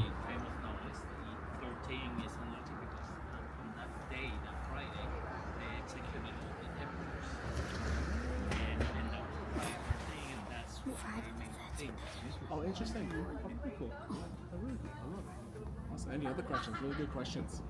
No? What we'll do next, again, watch your step. We're just going to cross the street and we'll talk about the witch house. So this person. Grass. But they will tell you to get off their grass. It just makes me laugh every time. Awesome, guys. So let's start talking about the witch house. First, I need guesses how many accused witches actually lived here. 0. 0. Nice guess. So this house started 1625, middle of the road here, right? Finished in 1675. But they moved in 1940s. They were widening the road to here. So house is original, not the foundation. Always like to point that out. So who lived here then? Remember that courthouse of Oyster and Tormentor right down the street? The main judge, Judge Corwin, lived here. So this is the last house in Salem directly related to the witch trials. You could do self-tours if they're open today on the other side if you'd like to walk around. And some things I always like to point out again, Puritan-style homes, 1675, right? Black is on purpose, very common. Capture the sunlight heat for the wintertime. The 3 gables there, the steep roof, right? That's for the snow to fall off. There's one central chimney that feeds the whole house. Those upside down spades, I call them, near the front door. Those mean absolutely nothing except I have so much money I can waste material. And the last big thing too, the windows. You seem nice today. See the random colors, greens and purples? Not stained glass, but also not original to the house. Mid-1800s. But even back then they filled them with insulation. So sometimes, right, over hundreds of years, direct sunlight on this gas they use turns it a color. So again, just like to point that out as well. So, and let's talk about why is it called the witch house, right? If no witches lived here. Not a great story, but you need to know the answer. Right, so this stayed in the Corwin family 200 years. They sell it 1875 to a pharmacist. Now, late 1800s, New England especially, obsessed with the witch trials. Right, everyone's buying, Daniel his spoons, everyone's downtown. No one's coming down this way. So he's like, wait a second, remember what I told you, the last house directly related to the witch trials? He's like, all right, maybe if I call this the witch house pharmacy, people will start coming. A lot of people started to come. So many people started to come, he gets rid of his pharmacy, drops its name, purely calls it the witch house. You pay to enter. A little sad, right? But I always end the story like I began. It's the last house here in Salem, right, directly related to the witch trials, and the main judge lived here. So again, very important piece of Salem history. Just no accused witches actually lived here. Any questions? Anyone want a picture in front? 100%, yeah. You've done that as well, haven't we? Yeah. And again, like I said, you can go around the other side if you'd like to go in these old homes to do a little self-guided tour. Okay. You guys mind, again, just take a little step forward. Perfect, thank you. Thanks. Awesome. So first, let's just talk quickly about that church. I don't know if anyone actually looked at the sign in the front. It said the First Church of Salem, right? No one's going to call me a liar. I love it. Remember that beautiful picture I told you, life-changing? That was the First Church of Salem? Remember? So who's right? No, we're both right. Let me tell you why, okay? But first, remember what I said, right? The congregation makes the church, not the church, as I talk about it. So remember what I said? That first wooden structure stayed together for about 150 years. They knock it down. When they knocked it down, the congregation actually splits, right? So then it actually comes back together, 1853, when that church is built. So again, once the congregation became whole again, they still consider it the First Church of Salem because the congregation is whole. Just so that's why. A little confusing, but that's the history behind it. Now let's talk about the Ropes Mansion here. First, I always like to ask, you guys, do you know or believe in the curse of the Kennedy family? Have you guys heard of it? Yeah, their lineage. Like a lot of bad things happen to the Kennedy family.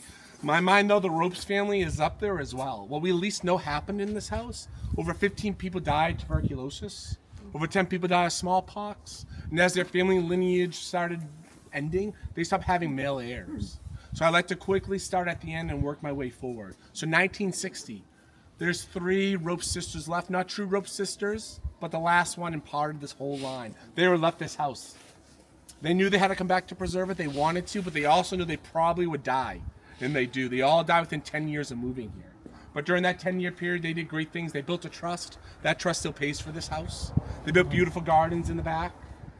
So a lot of good things here. So if you ever come back again, when there's no snow on the ground, you can walk in the back, and again, very pretty flowers. And if you like the spooky stuff, a lot of people tell me back left corner, there's a bench. A lot of dark energy there. I stay near the koi pond. That's my type of energy. And if you ever get to go back there too, just if you feel taps on your shoulder or pulls on your bag, just say hi to Andy. Andy Bye. He was the gardener back there 70 years. Died in 1993 of a heart attack while working. Again, just in case you come back and feel something. He's a nice one, though. Now let's start talking about the house, okay? And I know the window shades are closed, but there's a particular room.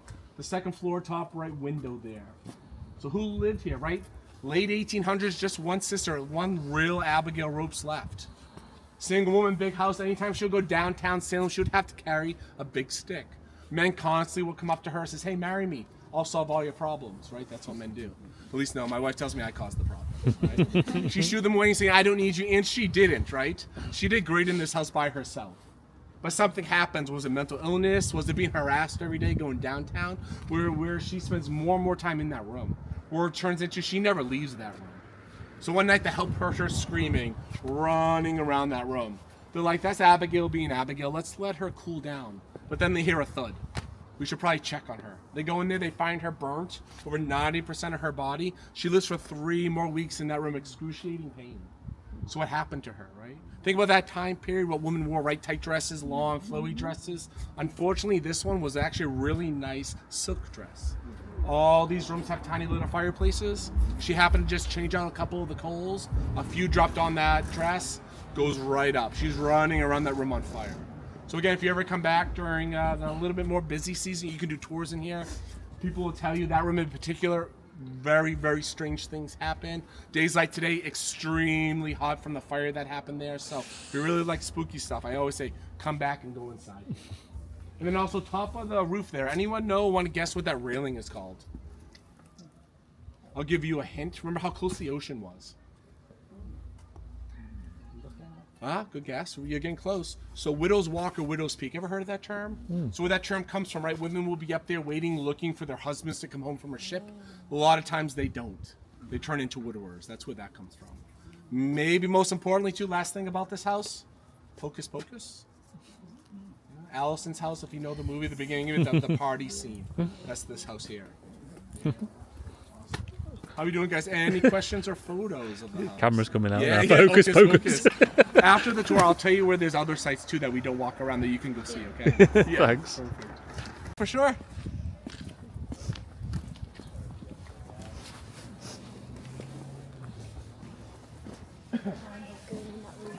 You're not going to go in that room, no? Even to warm up? You're not wearing any fancy silks, Joe. You'll be okay. Good. Just Halloween costumes that go up like flames.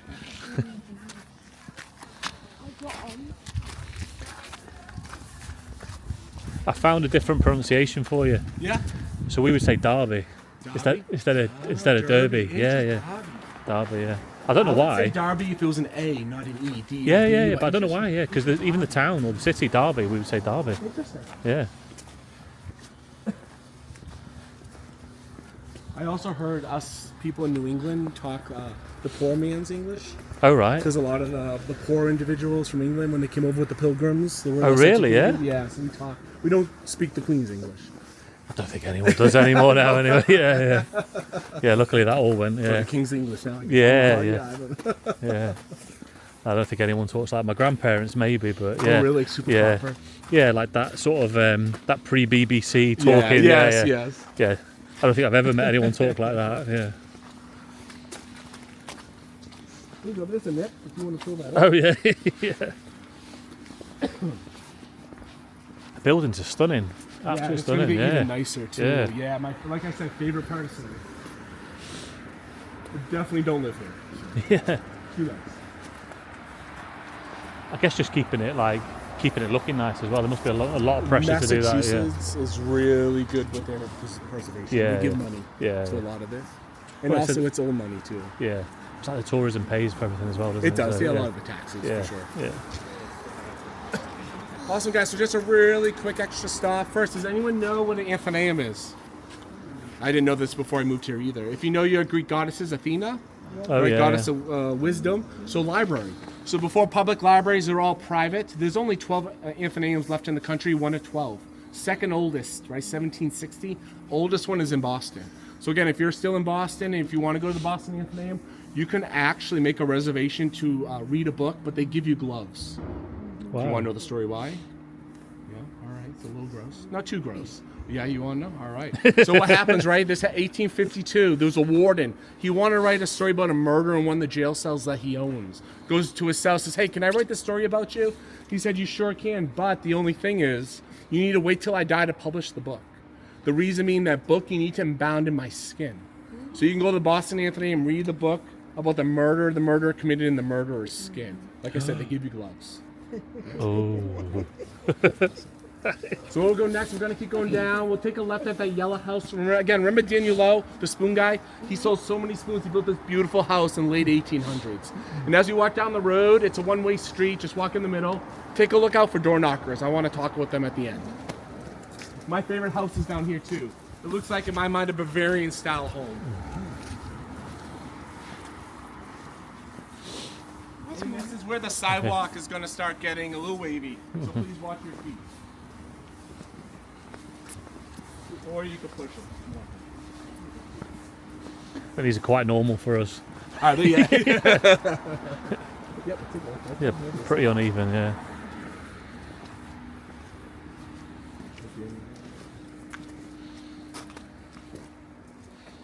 Even in the dead of October, when it's so busy here, no one. That's why I like coming down here. It's just so peaceful. I mean, in Salem, like the average house, it's funny, I was actually just reading it, about like 600,000 in Salem. But this neighborhood we're in, you're talking at least 5 million.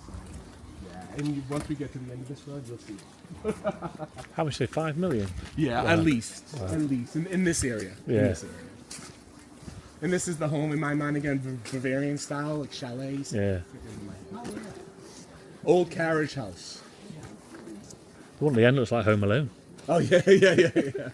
Yeah.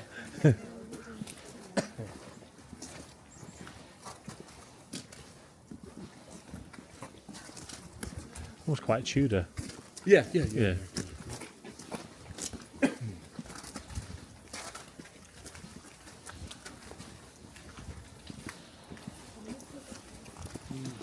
Nice, isn't it? They almost shouldn't be allowed to park the cars. It ruins the... Oh, I know the vibe, yeah. You know £100? £100, yeah? How much is that in dollars? About $135, I think. Watch your toes here, buddy.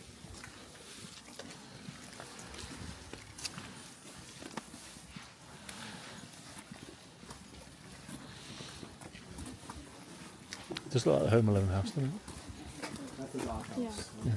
That one does. Oh yeah, nice, aren't they? That one because it's made of wood.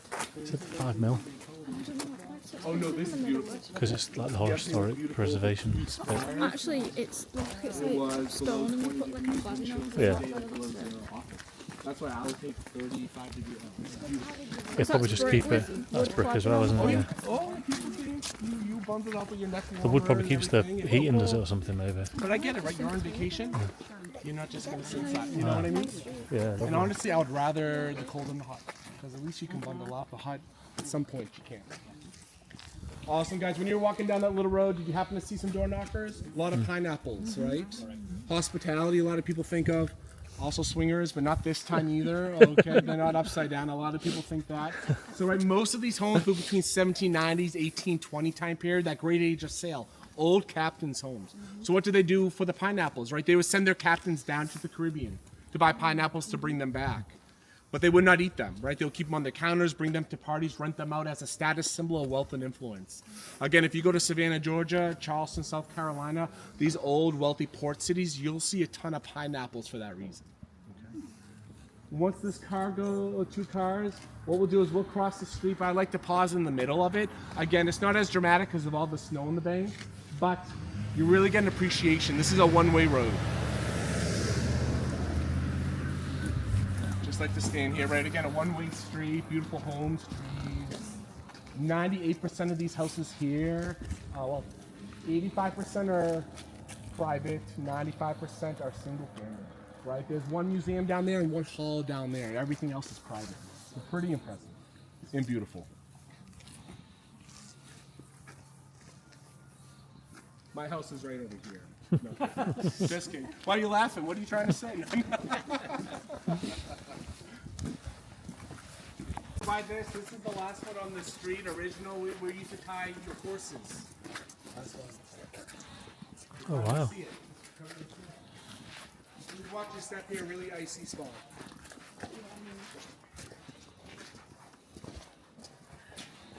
Oh, that's icy. Oh, this is icy. Mm.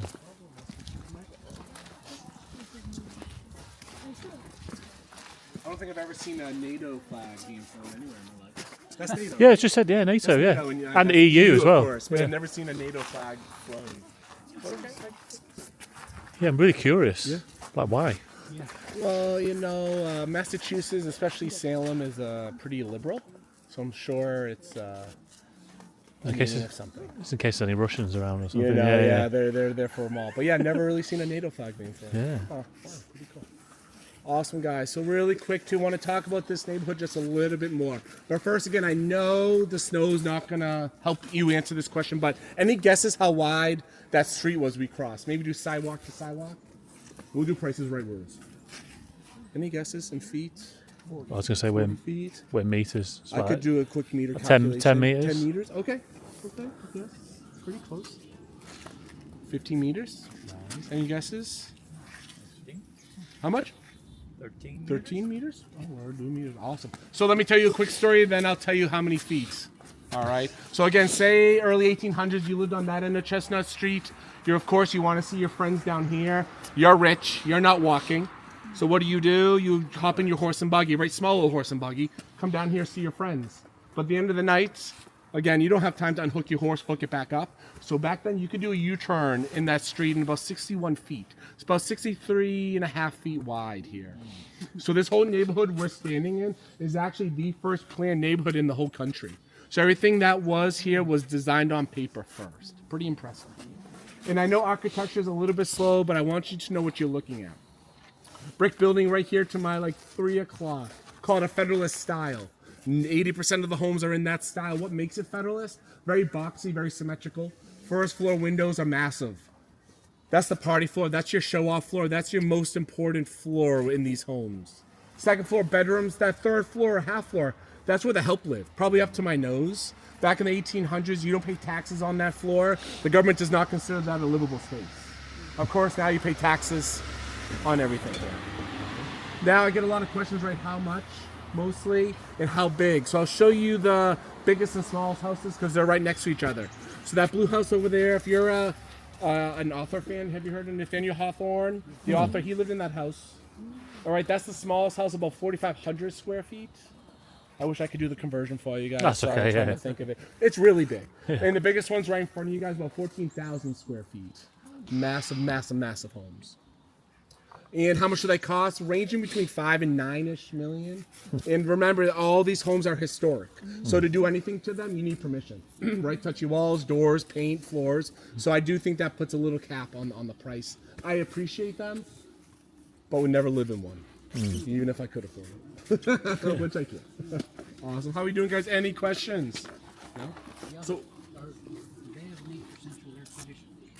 air conditioning in these houses? some do. So again, it matters how historic it is, where they may let you, they may not. So a lot of them, it's funny, you see these beautiful homes, on the sides of it, they'll have their AC units because they're not allowed to do ductless either on the outside too. So yeah, it depends again how historic it is, and if they allow it. Really good question. And honestly too, the colors, 95% of the colors you see is the colors they've always been. They've been approved once, so they just keep going for the same color because they know it was approved. Awesome. Cool, wow. We're going to keep walking down. We'll find a little spot in front of that brick building called Hamilton Hall. We'll talk about the hall, and then we'll talk about my favorite witch trial victim, which is weird to say, Giles or Giles Corey. You may hear both pronunciations, okay? Awesome. Let's keep going. And also, as we're walking... Oh, wow. Named in honor.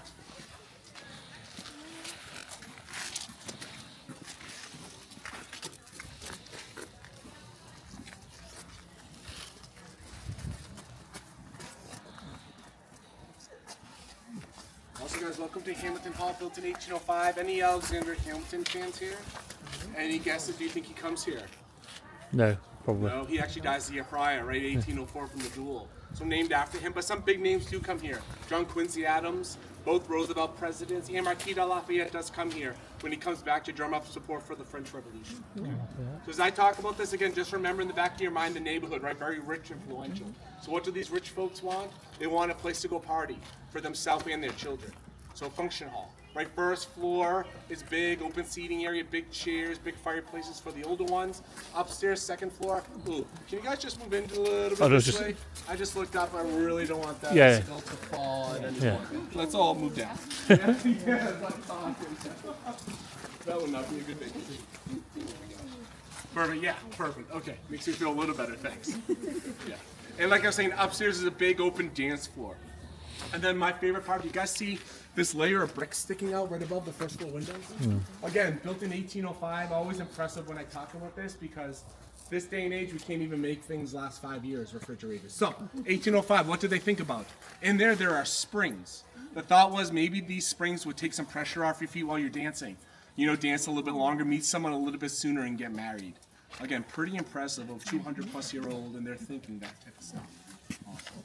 And then on the other side, as we walk out, you're going to see a big, in the middle of it, I'll point down on the other side. Again, remember the story about the stone I talked about in the tunnels, staircases? This carving is around Salem, too. It's a carving of an eagle, one talon holding a shield, another talon holding an olive branch and arrows. So depending on where that head is looking, you can tell if it was built in time of war or time of peace. So this head's looking at the olive branch and arrow. So built during a time of peace, but ready for war. And then across the street there, you'll see some trees. There's a park over that side now. But again, remember early 1800s, there'll be a church there. Right, Saturday nights, there'll be a reverend on that street yelling at the kids. Yelling back to back, breast to breast, dancing your way to hell.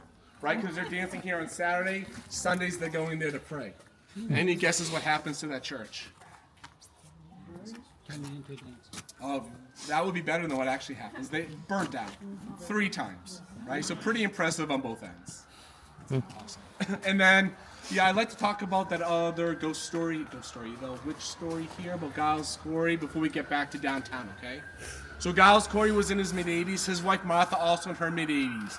Right, Martha was being held in that courthouse of Oyster and Terminer. Giles was on his way to see her, falls off his horse, shows up late. Goes up to the magistrate, says, my wife is a witch. She made me late. You know, by the way, she put a spell on me where I can't pray at home. Poor Martha was found guilty quicker than normal. But Giles, how it was coming for him. He was accused of being a witch a few weeks later. Stubborn but smart man. Because again, remember what I told you? If I said you're a witch, you're already guilty. He knows this. He has about 30 acres of land. So after someone says you're a witch, you're supposed to put in a plea. And after that, your land is taken. So when the sheriff says, how do you plead? He stays silent. And the sheriff at that time goes, fine, if you don't want to put in a plea, I need to press an answer out of you. Howard Street Cemetery, downtown Salem, we don't go there on this tour, but it's a 3-minute walk from where we end, if you want to go there, is where the pressing happens. And what a pressing is, right, you lay down, they put a board on your chest. Every few hours, the sheriff would say, how do you plead? He would just say, more weight. They put heavy, heavy stones. A couple hours later, same thing, more weight. This happens throughout that first day, into that second day, into that third day. Again, imagine all the weight on his chest, where he says more weight, he is crushed to death. Now, Salemites, we believe that whole story, but there's a twist at the end. Before he dies, he puts a curse. He says, damn you, Salem, there'll be blood to spill. Now, they say before anything major happens here in Salem, in Howard Street Cemetery, you'll see and hear Giles Corey roaming around with a big top hat whistling. 1914 here, great fire happened. 10,000 homes destroyed, 20,000 people displaced. 65 plus accounts the night before of this individual roaming around Howard Street Cemetery whistling. Same thing, 1982, massive flood here in Salem, Charter Street Cemetery. Walls collapsed, bodies floating down the road. Those 45 plus accounts of that same man walking around. So if you love that skin book or that dark bench, I always say go to Howard Street Cemetery tonight. But if you see something, just don't be here tomorrow. And send me a text. Awesome, guys. Any questions on Hamilton Hall? No? So this casino? No. A couple more stops, but again, perspective here, Front Street. That's where we started, probably in the ocean in 1790s. Last piece of the seawall. And I normally don't talk about this, but since these guys are really into this story, let's talk about another haunting, okay? Awesome. We'll talk about it at the Merchant here. Again, the first brick building here in Salem, 1775.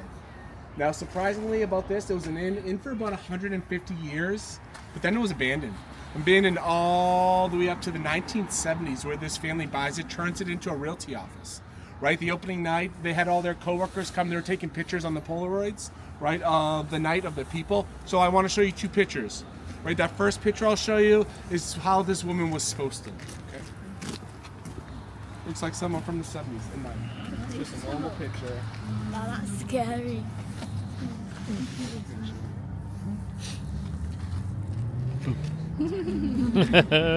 And then this is how it turned out. So what I learned, you're not supposed to shake Polaroid pictures, right? That song lied to us. So maybe someone shook this picture.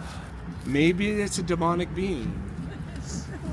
Oh my I don't. God. You don't want to look? I'm not looking right now. I want it to be a surprise. That's what I do every time. I'm not looking. Weird, right? Oh my God. Oh. Yeah. See it okay? Yeah. So weird, right? That same night too, they found her upstairs, what we now call George Washington's room. He actually stayed in this hotel, being held up by something against the wall. They ripped her down. They left. They came back the next day. They was like, that was one heck of a party. They came back to clean up. And then you guys remember the old school printers that you had the paper you peeled off the sides? Remember those? They had that printer there. All their paper was printed on it already with the words "Get out." They got out again. They abandoned it again all the way 1970s, all the way to 2013 or 14. Did I lie? It's 2013 or 14. Don't quote me exactly. It's one of those, right? So again, the family bought it, turned it back into an inn. Every time I talk about what it's been 12 years, 13 years, no real story. So in my mind, this story is pretty interesting. But for a building to be abandoned for so long, prime location in Salem downtown, makes you think a little bit, right? So again, another interesting building if you want to stay. Again, George Washington's room is where they found her, in case you want to come back in a haunted room. I'm going. Cool, awesome. You're going to stay there, yeah? So what we'll do next, we'll cross the street and we just have 2 more stops. Thank you. I wouldn't stay there. And she has a microphone, so you won't be able to hear me. So a couple things about that brick building, that total brick building to the left of the pink-hatted lady. Right, that used to be a jail, early 1900s. Houdini came to town, right? He would go around the country escaping from jails, came here.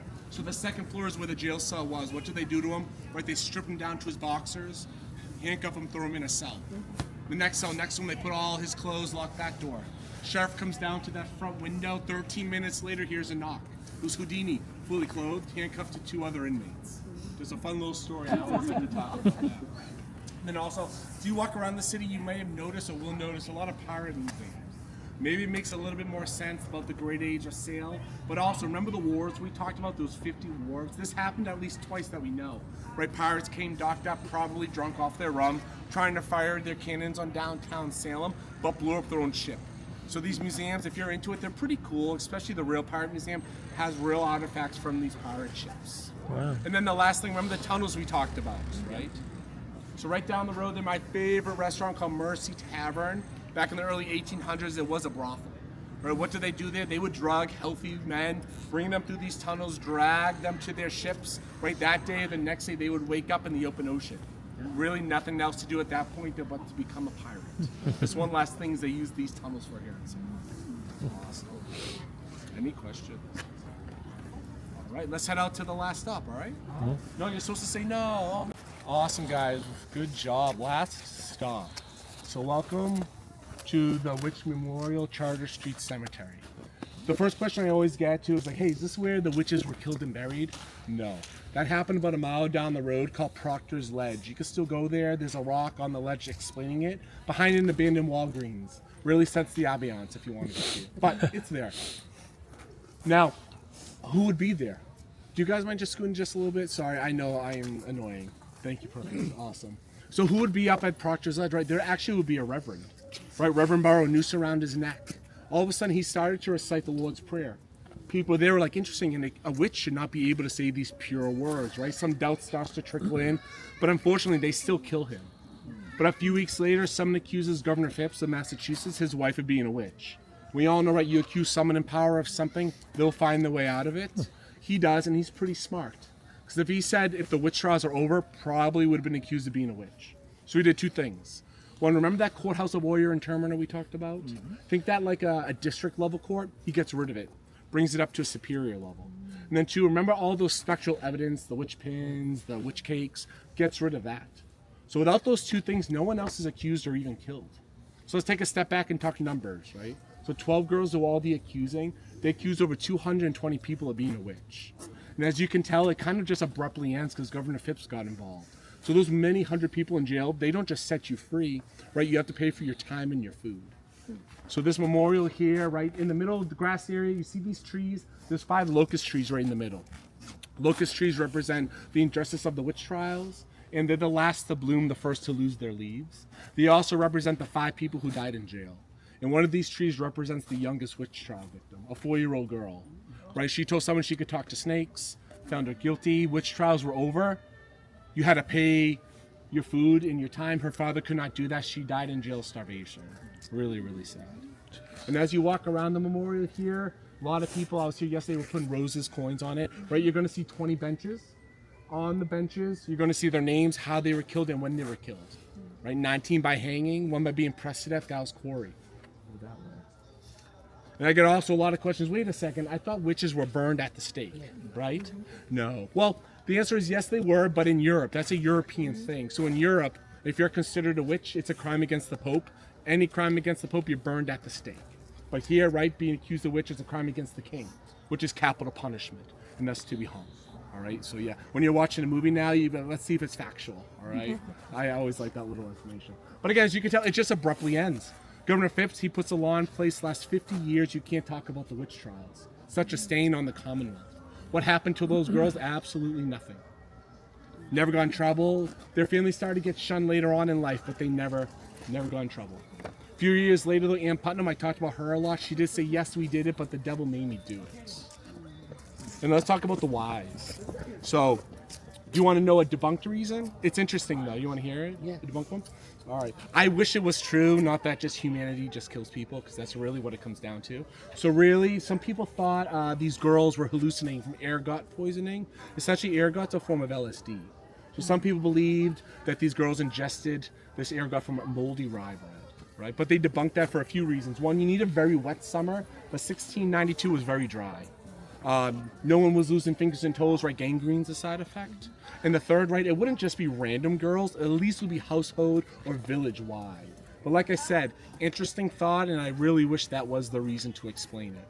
I'm a big believer in this was a big land grab exercise. Again, Ann Putnam, she accused over 20 people herself. Her father bought all 20 parcels of land. Right? Fast, cheap, easy way to say you're a witch, buy your land on the cheap. But again, the real reason this ends is these girls just make it up. Remember many stops ago I said children, especially girls, are not supposed to be seen or heard. So these 2 girls make up a little lie. They were getting a ton of attention. It must have felt nice, right? Someone's looking at you, talking to you. These other girls see all the attention they're getting, they jump in. A few more jump in and it snowballs from there. Pretty crazy. And then real fast too, Charter Street Cemetery. Unfortunately, you can't go in with all the snow. But second oldest, right? 1645. But if you ever again come back during a really busy time, you get to walk in there. What you'll see in there, pilgrims and Puritans. And if you again know Nathaniel Hawthorne, his grandfather's buried in here. He was known as the hanging judge. He did all the executions. So if you ever happen to find his headstone, what you'll see is his last name is spelled differently. Nathaniel Hawthorne wanted to distance himself from his grandfather in the witch trials, so he switches up a few letters because of that. And then the last thing I always like to talk about, because it's a fun little story, kind of. I know it's hard to see behind this tree, way back in the cemetery, that big tree called the lightning tree. On the other side of it is hollow. Gets struck by lightning once or twice a year. But the weird part, again, if you ever have a chance, what you'll see next to is a tiny headstone. This is where some lore built in. Who knows if it's actually true, but it's fun, right? The person buried there's lightning bolts on their headstone. So many people think the person buried there was killed by being struck by lightning. Now that tree is struck by lightning now because of that. Ooh, yeah, really, it's just a fun story. Again, if you ever come back, definitely check out that tree. Awesome, guys. You did it. That's the end. Thank you so much. Yeah, you guys thank have you. been awesome. Thank you. One shameless plug if you have time. I'm awful at it if you want to leave a review. My name is Dana. Told some of you guys my neighbor got me into this, so if you have any issues, you put down his name, Jonathan. I tell him I do this because it's his fault, but Dana for good. But I'm happy to stay here, answer more questions, point you in a direction for lunch, have lunch with you. No, just kidding. But again, thank you so much for your time, and you guys were awesome. Thank you. Yeah, thanks a lot. guys. Thank you. You're welcome. Thank you. Agree with the lightning Yeah, that was getting struck. creepy. That I thought he was excellent, wasn't he? Very personal. He reminded me of somebody like Jim Halpert. No. It reminded me a bit of him who bought Wrexham. Oh yeah, Ryan Reynolds. Yes. reminded me of Uncle. Yeah. Yeah. Because he was quite funny as well, wasn't he? Yeah. Yeah, it's good. Yes, that's who it was, Ryan Reynolds. Yeah. That was the one you want to go. Was it the Magic Parlour? Yeah, but we'll get Food. Yeah, oh no, definitely a sandwich or something.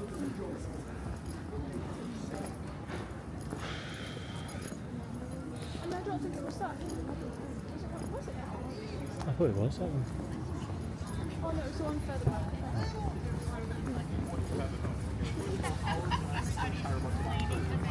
Or was it this one on the corner here? Oh yes, it was this one. Yeah. I think. The black one. Oh yeah, this one. Yeah. Just keep over, eh? A Doctor Familiar. Oh wow. I'm going in there. No, Rockafellas. Yeah, it was that one.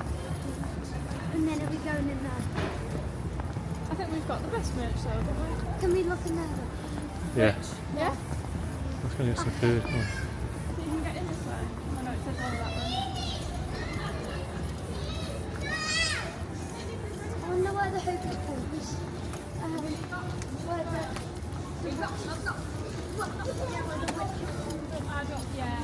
that was a set. Yeah, most of it will be a set. Oh yeah. I want to see a massive castle in the middle. Making grease. Oh, this is scary.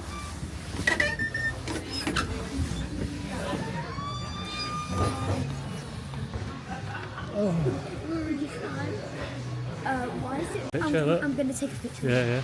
Mummy, take a picture. Oh yeah, bro, why is that in here though? Hey, okay. Just 4, please. Thank you. Yeah, please.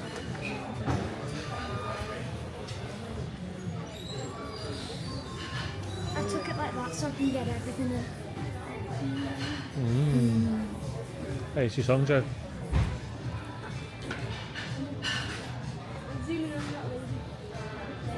When you see that foot there. That's good, isn't it? That blue lady in blue one. Size 2XL. Oh, really? Have you got marks on the back of the back? What? What's That one in the back. What's that there? But it's the way you did it as well, Jack.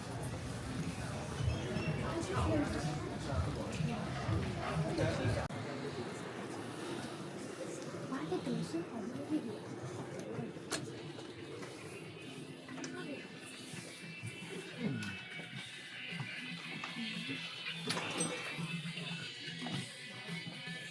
Well, thanks for getting those back on the plane.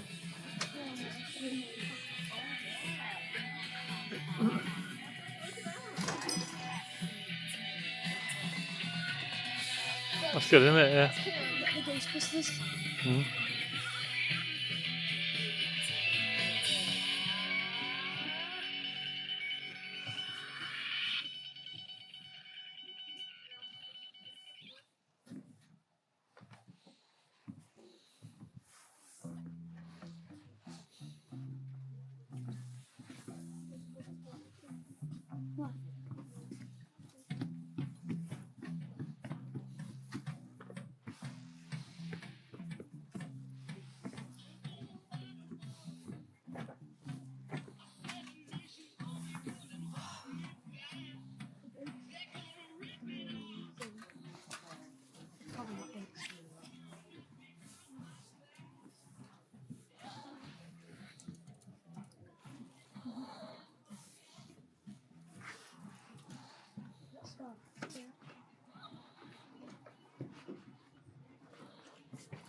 I smell children.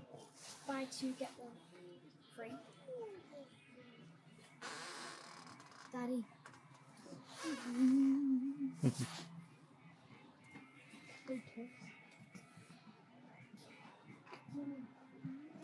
you gonna get the salt and pepper chickens? No, I like them.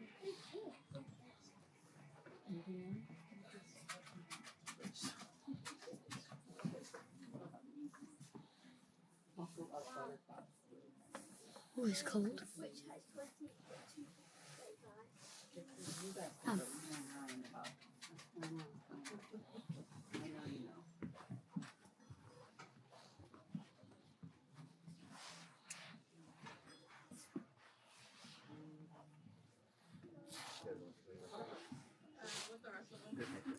Looks like a spot right there. Mommy, where's Mommy?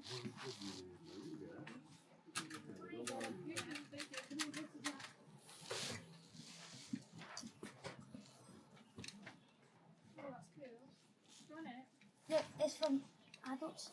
It's to show you.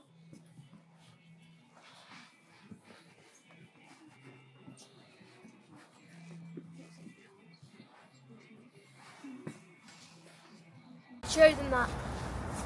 Duncan. But that's just what they have here. They're Everyone all drives. different shapes and sizes on But the same everyone, estate. but everyone drives everywhere to get to places, don't they? Nobody But all the walks. houses are different. Like there's some are 3-story and some are tiny.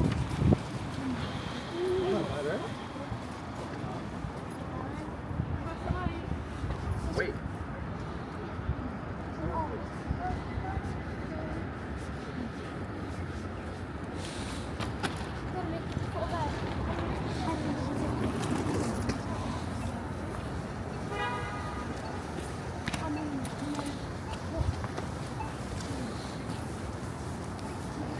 To Star Market. There's is that Top Golf? That's wicked. That's the thing, isn't it? Yeah. Looks like there's Starbucks.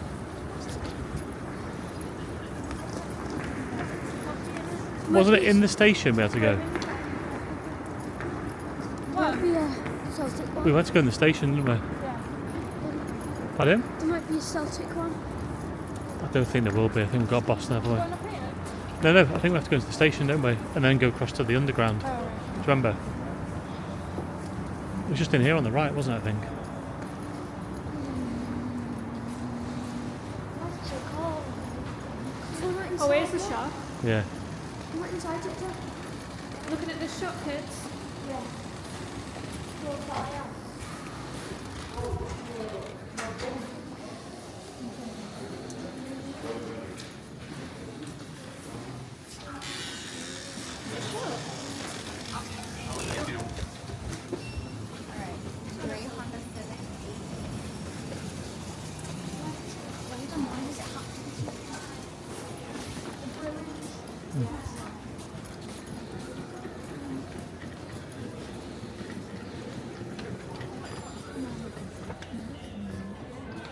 That's nice, isn't it?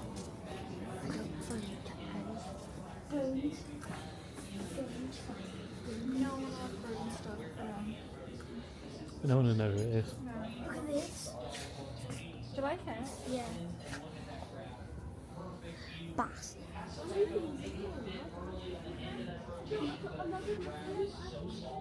Have a look at these. Look.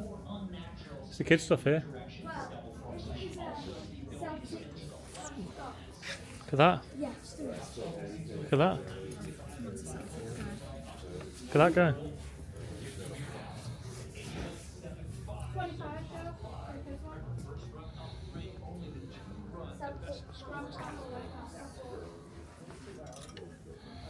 Jack, you should send a picture to Kaylin.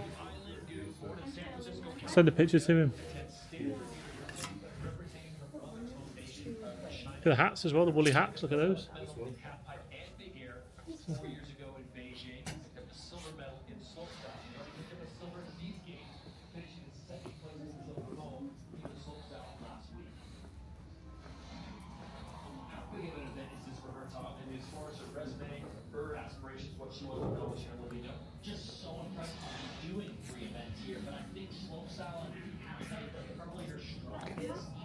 Jen, look at that one.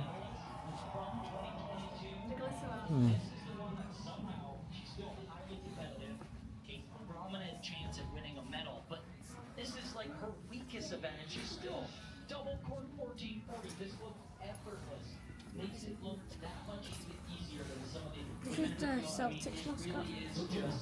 Yeah, the leprechaun guy. I'm gonna look for that.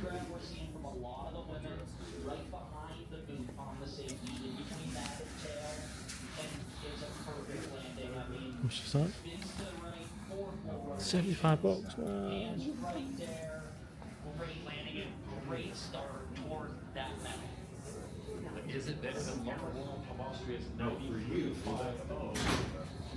I'm wearing a Boston Celtic. Wait, what's it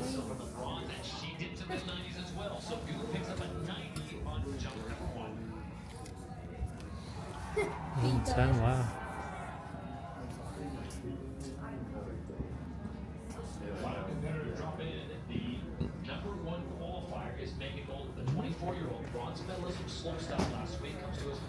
It's my favourite shot. Is it? Wow.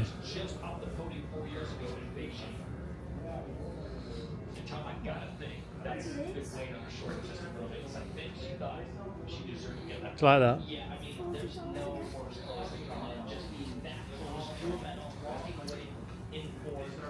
And she has been training for this moment the last 4 years. A focus on the jumps was the This is 45. ever do a triple quarter on skis, so that's something that's in the back. Don't know we'll see it tonight. She says these big switch rotations and some other different maneuvers that are consistent, but still the training is I like that one. I like this. It's nice, isn't it? Yeah. Just looking at kids one, mate.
Oh.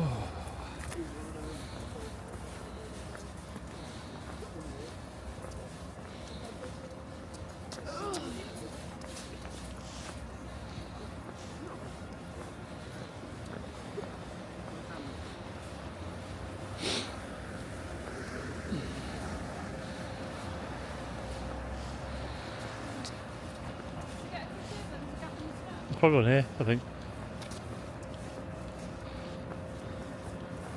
Look right, yeah?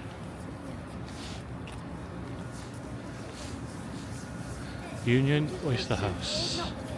Let's go, see what it's like.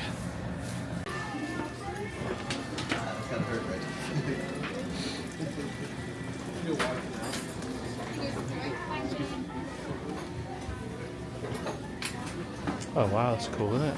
Very cool. Look at that. That must be what he drank. I'm going to Thailand this year. Oh, be alright. Thanks, Okay, guys. thank you. She's looking for a phone. Oh. Oh, that's a good hot dog, Jack. It's nice, that, isn't it? Chilled lobster roll. Oh, wow. Thank you. Yeah, just put it there. Thank Grab you. a knife to cut that. Oh, right. Yeah, please. Yeah, thank you. It's traditional. What did you order? It's traditional lobster roll. Oh, yeah. Did you get one? I did. Jack, how's your hot dog? Good. Good, yeah? All I've had is the good, really. Oh, right, okay. Joey, clam chowder? It's I've not tasted it already. it's the good stuff. In Boston. It's already good. In Boston, everyone's friends with us. I know, like, everyone. Get it down the hatch.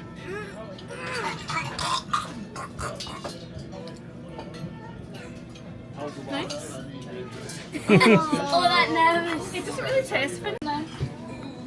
Yeah, baby. Chocolate cake. Oh, Since it's Boston cream. Yeah, I know. Boston cream pie. I know. Just be careful with Bruce, it. that was a chocolate cake. Just be careful with it. What are you doing? How was it? Be careful with it. I'm trying to get them By up. being greedy. I'm trying to get the thing what the man told us to not let you have. You're being super greedy there. How was it? I took every single bit there.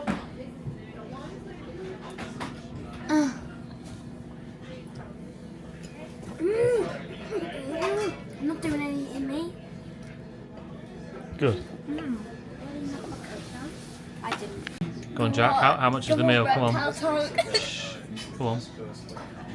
Come on. $275.92. First being exact. Anyway, $293.92. 180. The check is What is it? 149. Oh, that's not bad. Jennifer won. Woo, I win. That's good, isn't it? You got the middle. Come on upstairs. Oh, there's the merch.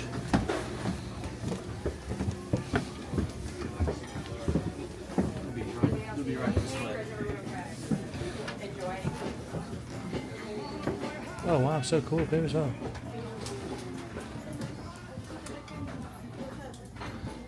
Wow, that's cool, isn't it? Do you guys want to sit down? I'll take your picture. Oh yeah, yeah, please, yeah. Thank you. Well, the two, those are rare. Just for water, Joe.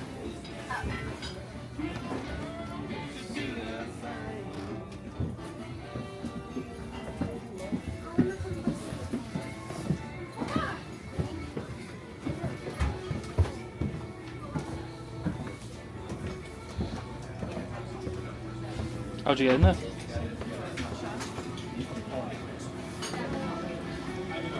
Oh, it's here. Hey, you okay? Yeah.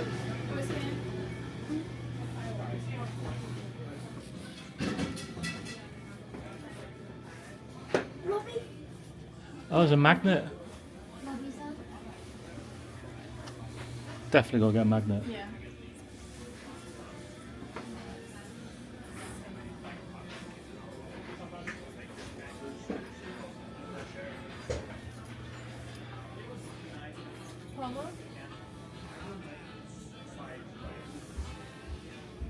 Oh, look at these little guys.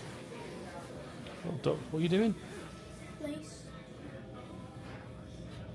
Oh, look at this, a blue lobster. That's rubber. Mummy, look at that. Oh, that's nice. Oh, sorry. What did you get from the car? Oh, that's in here.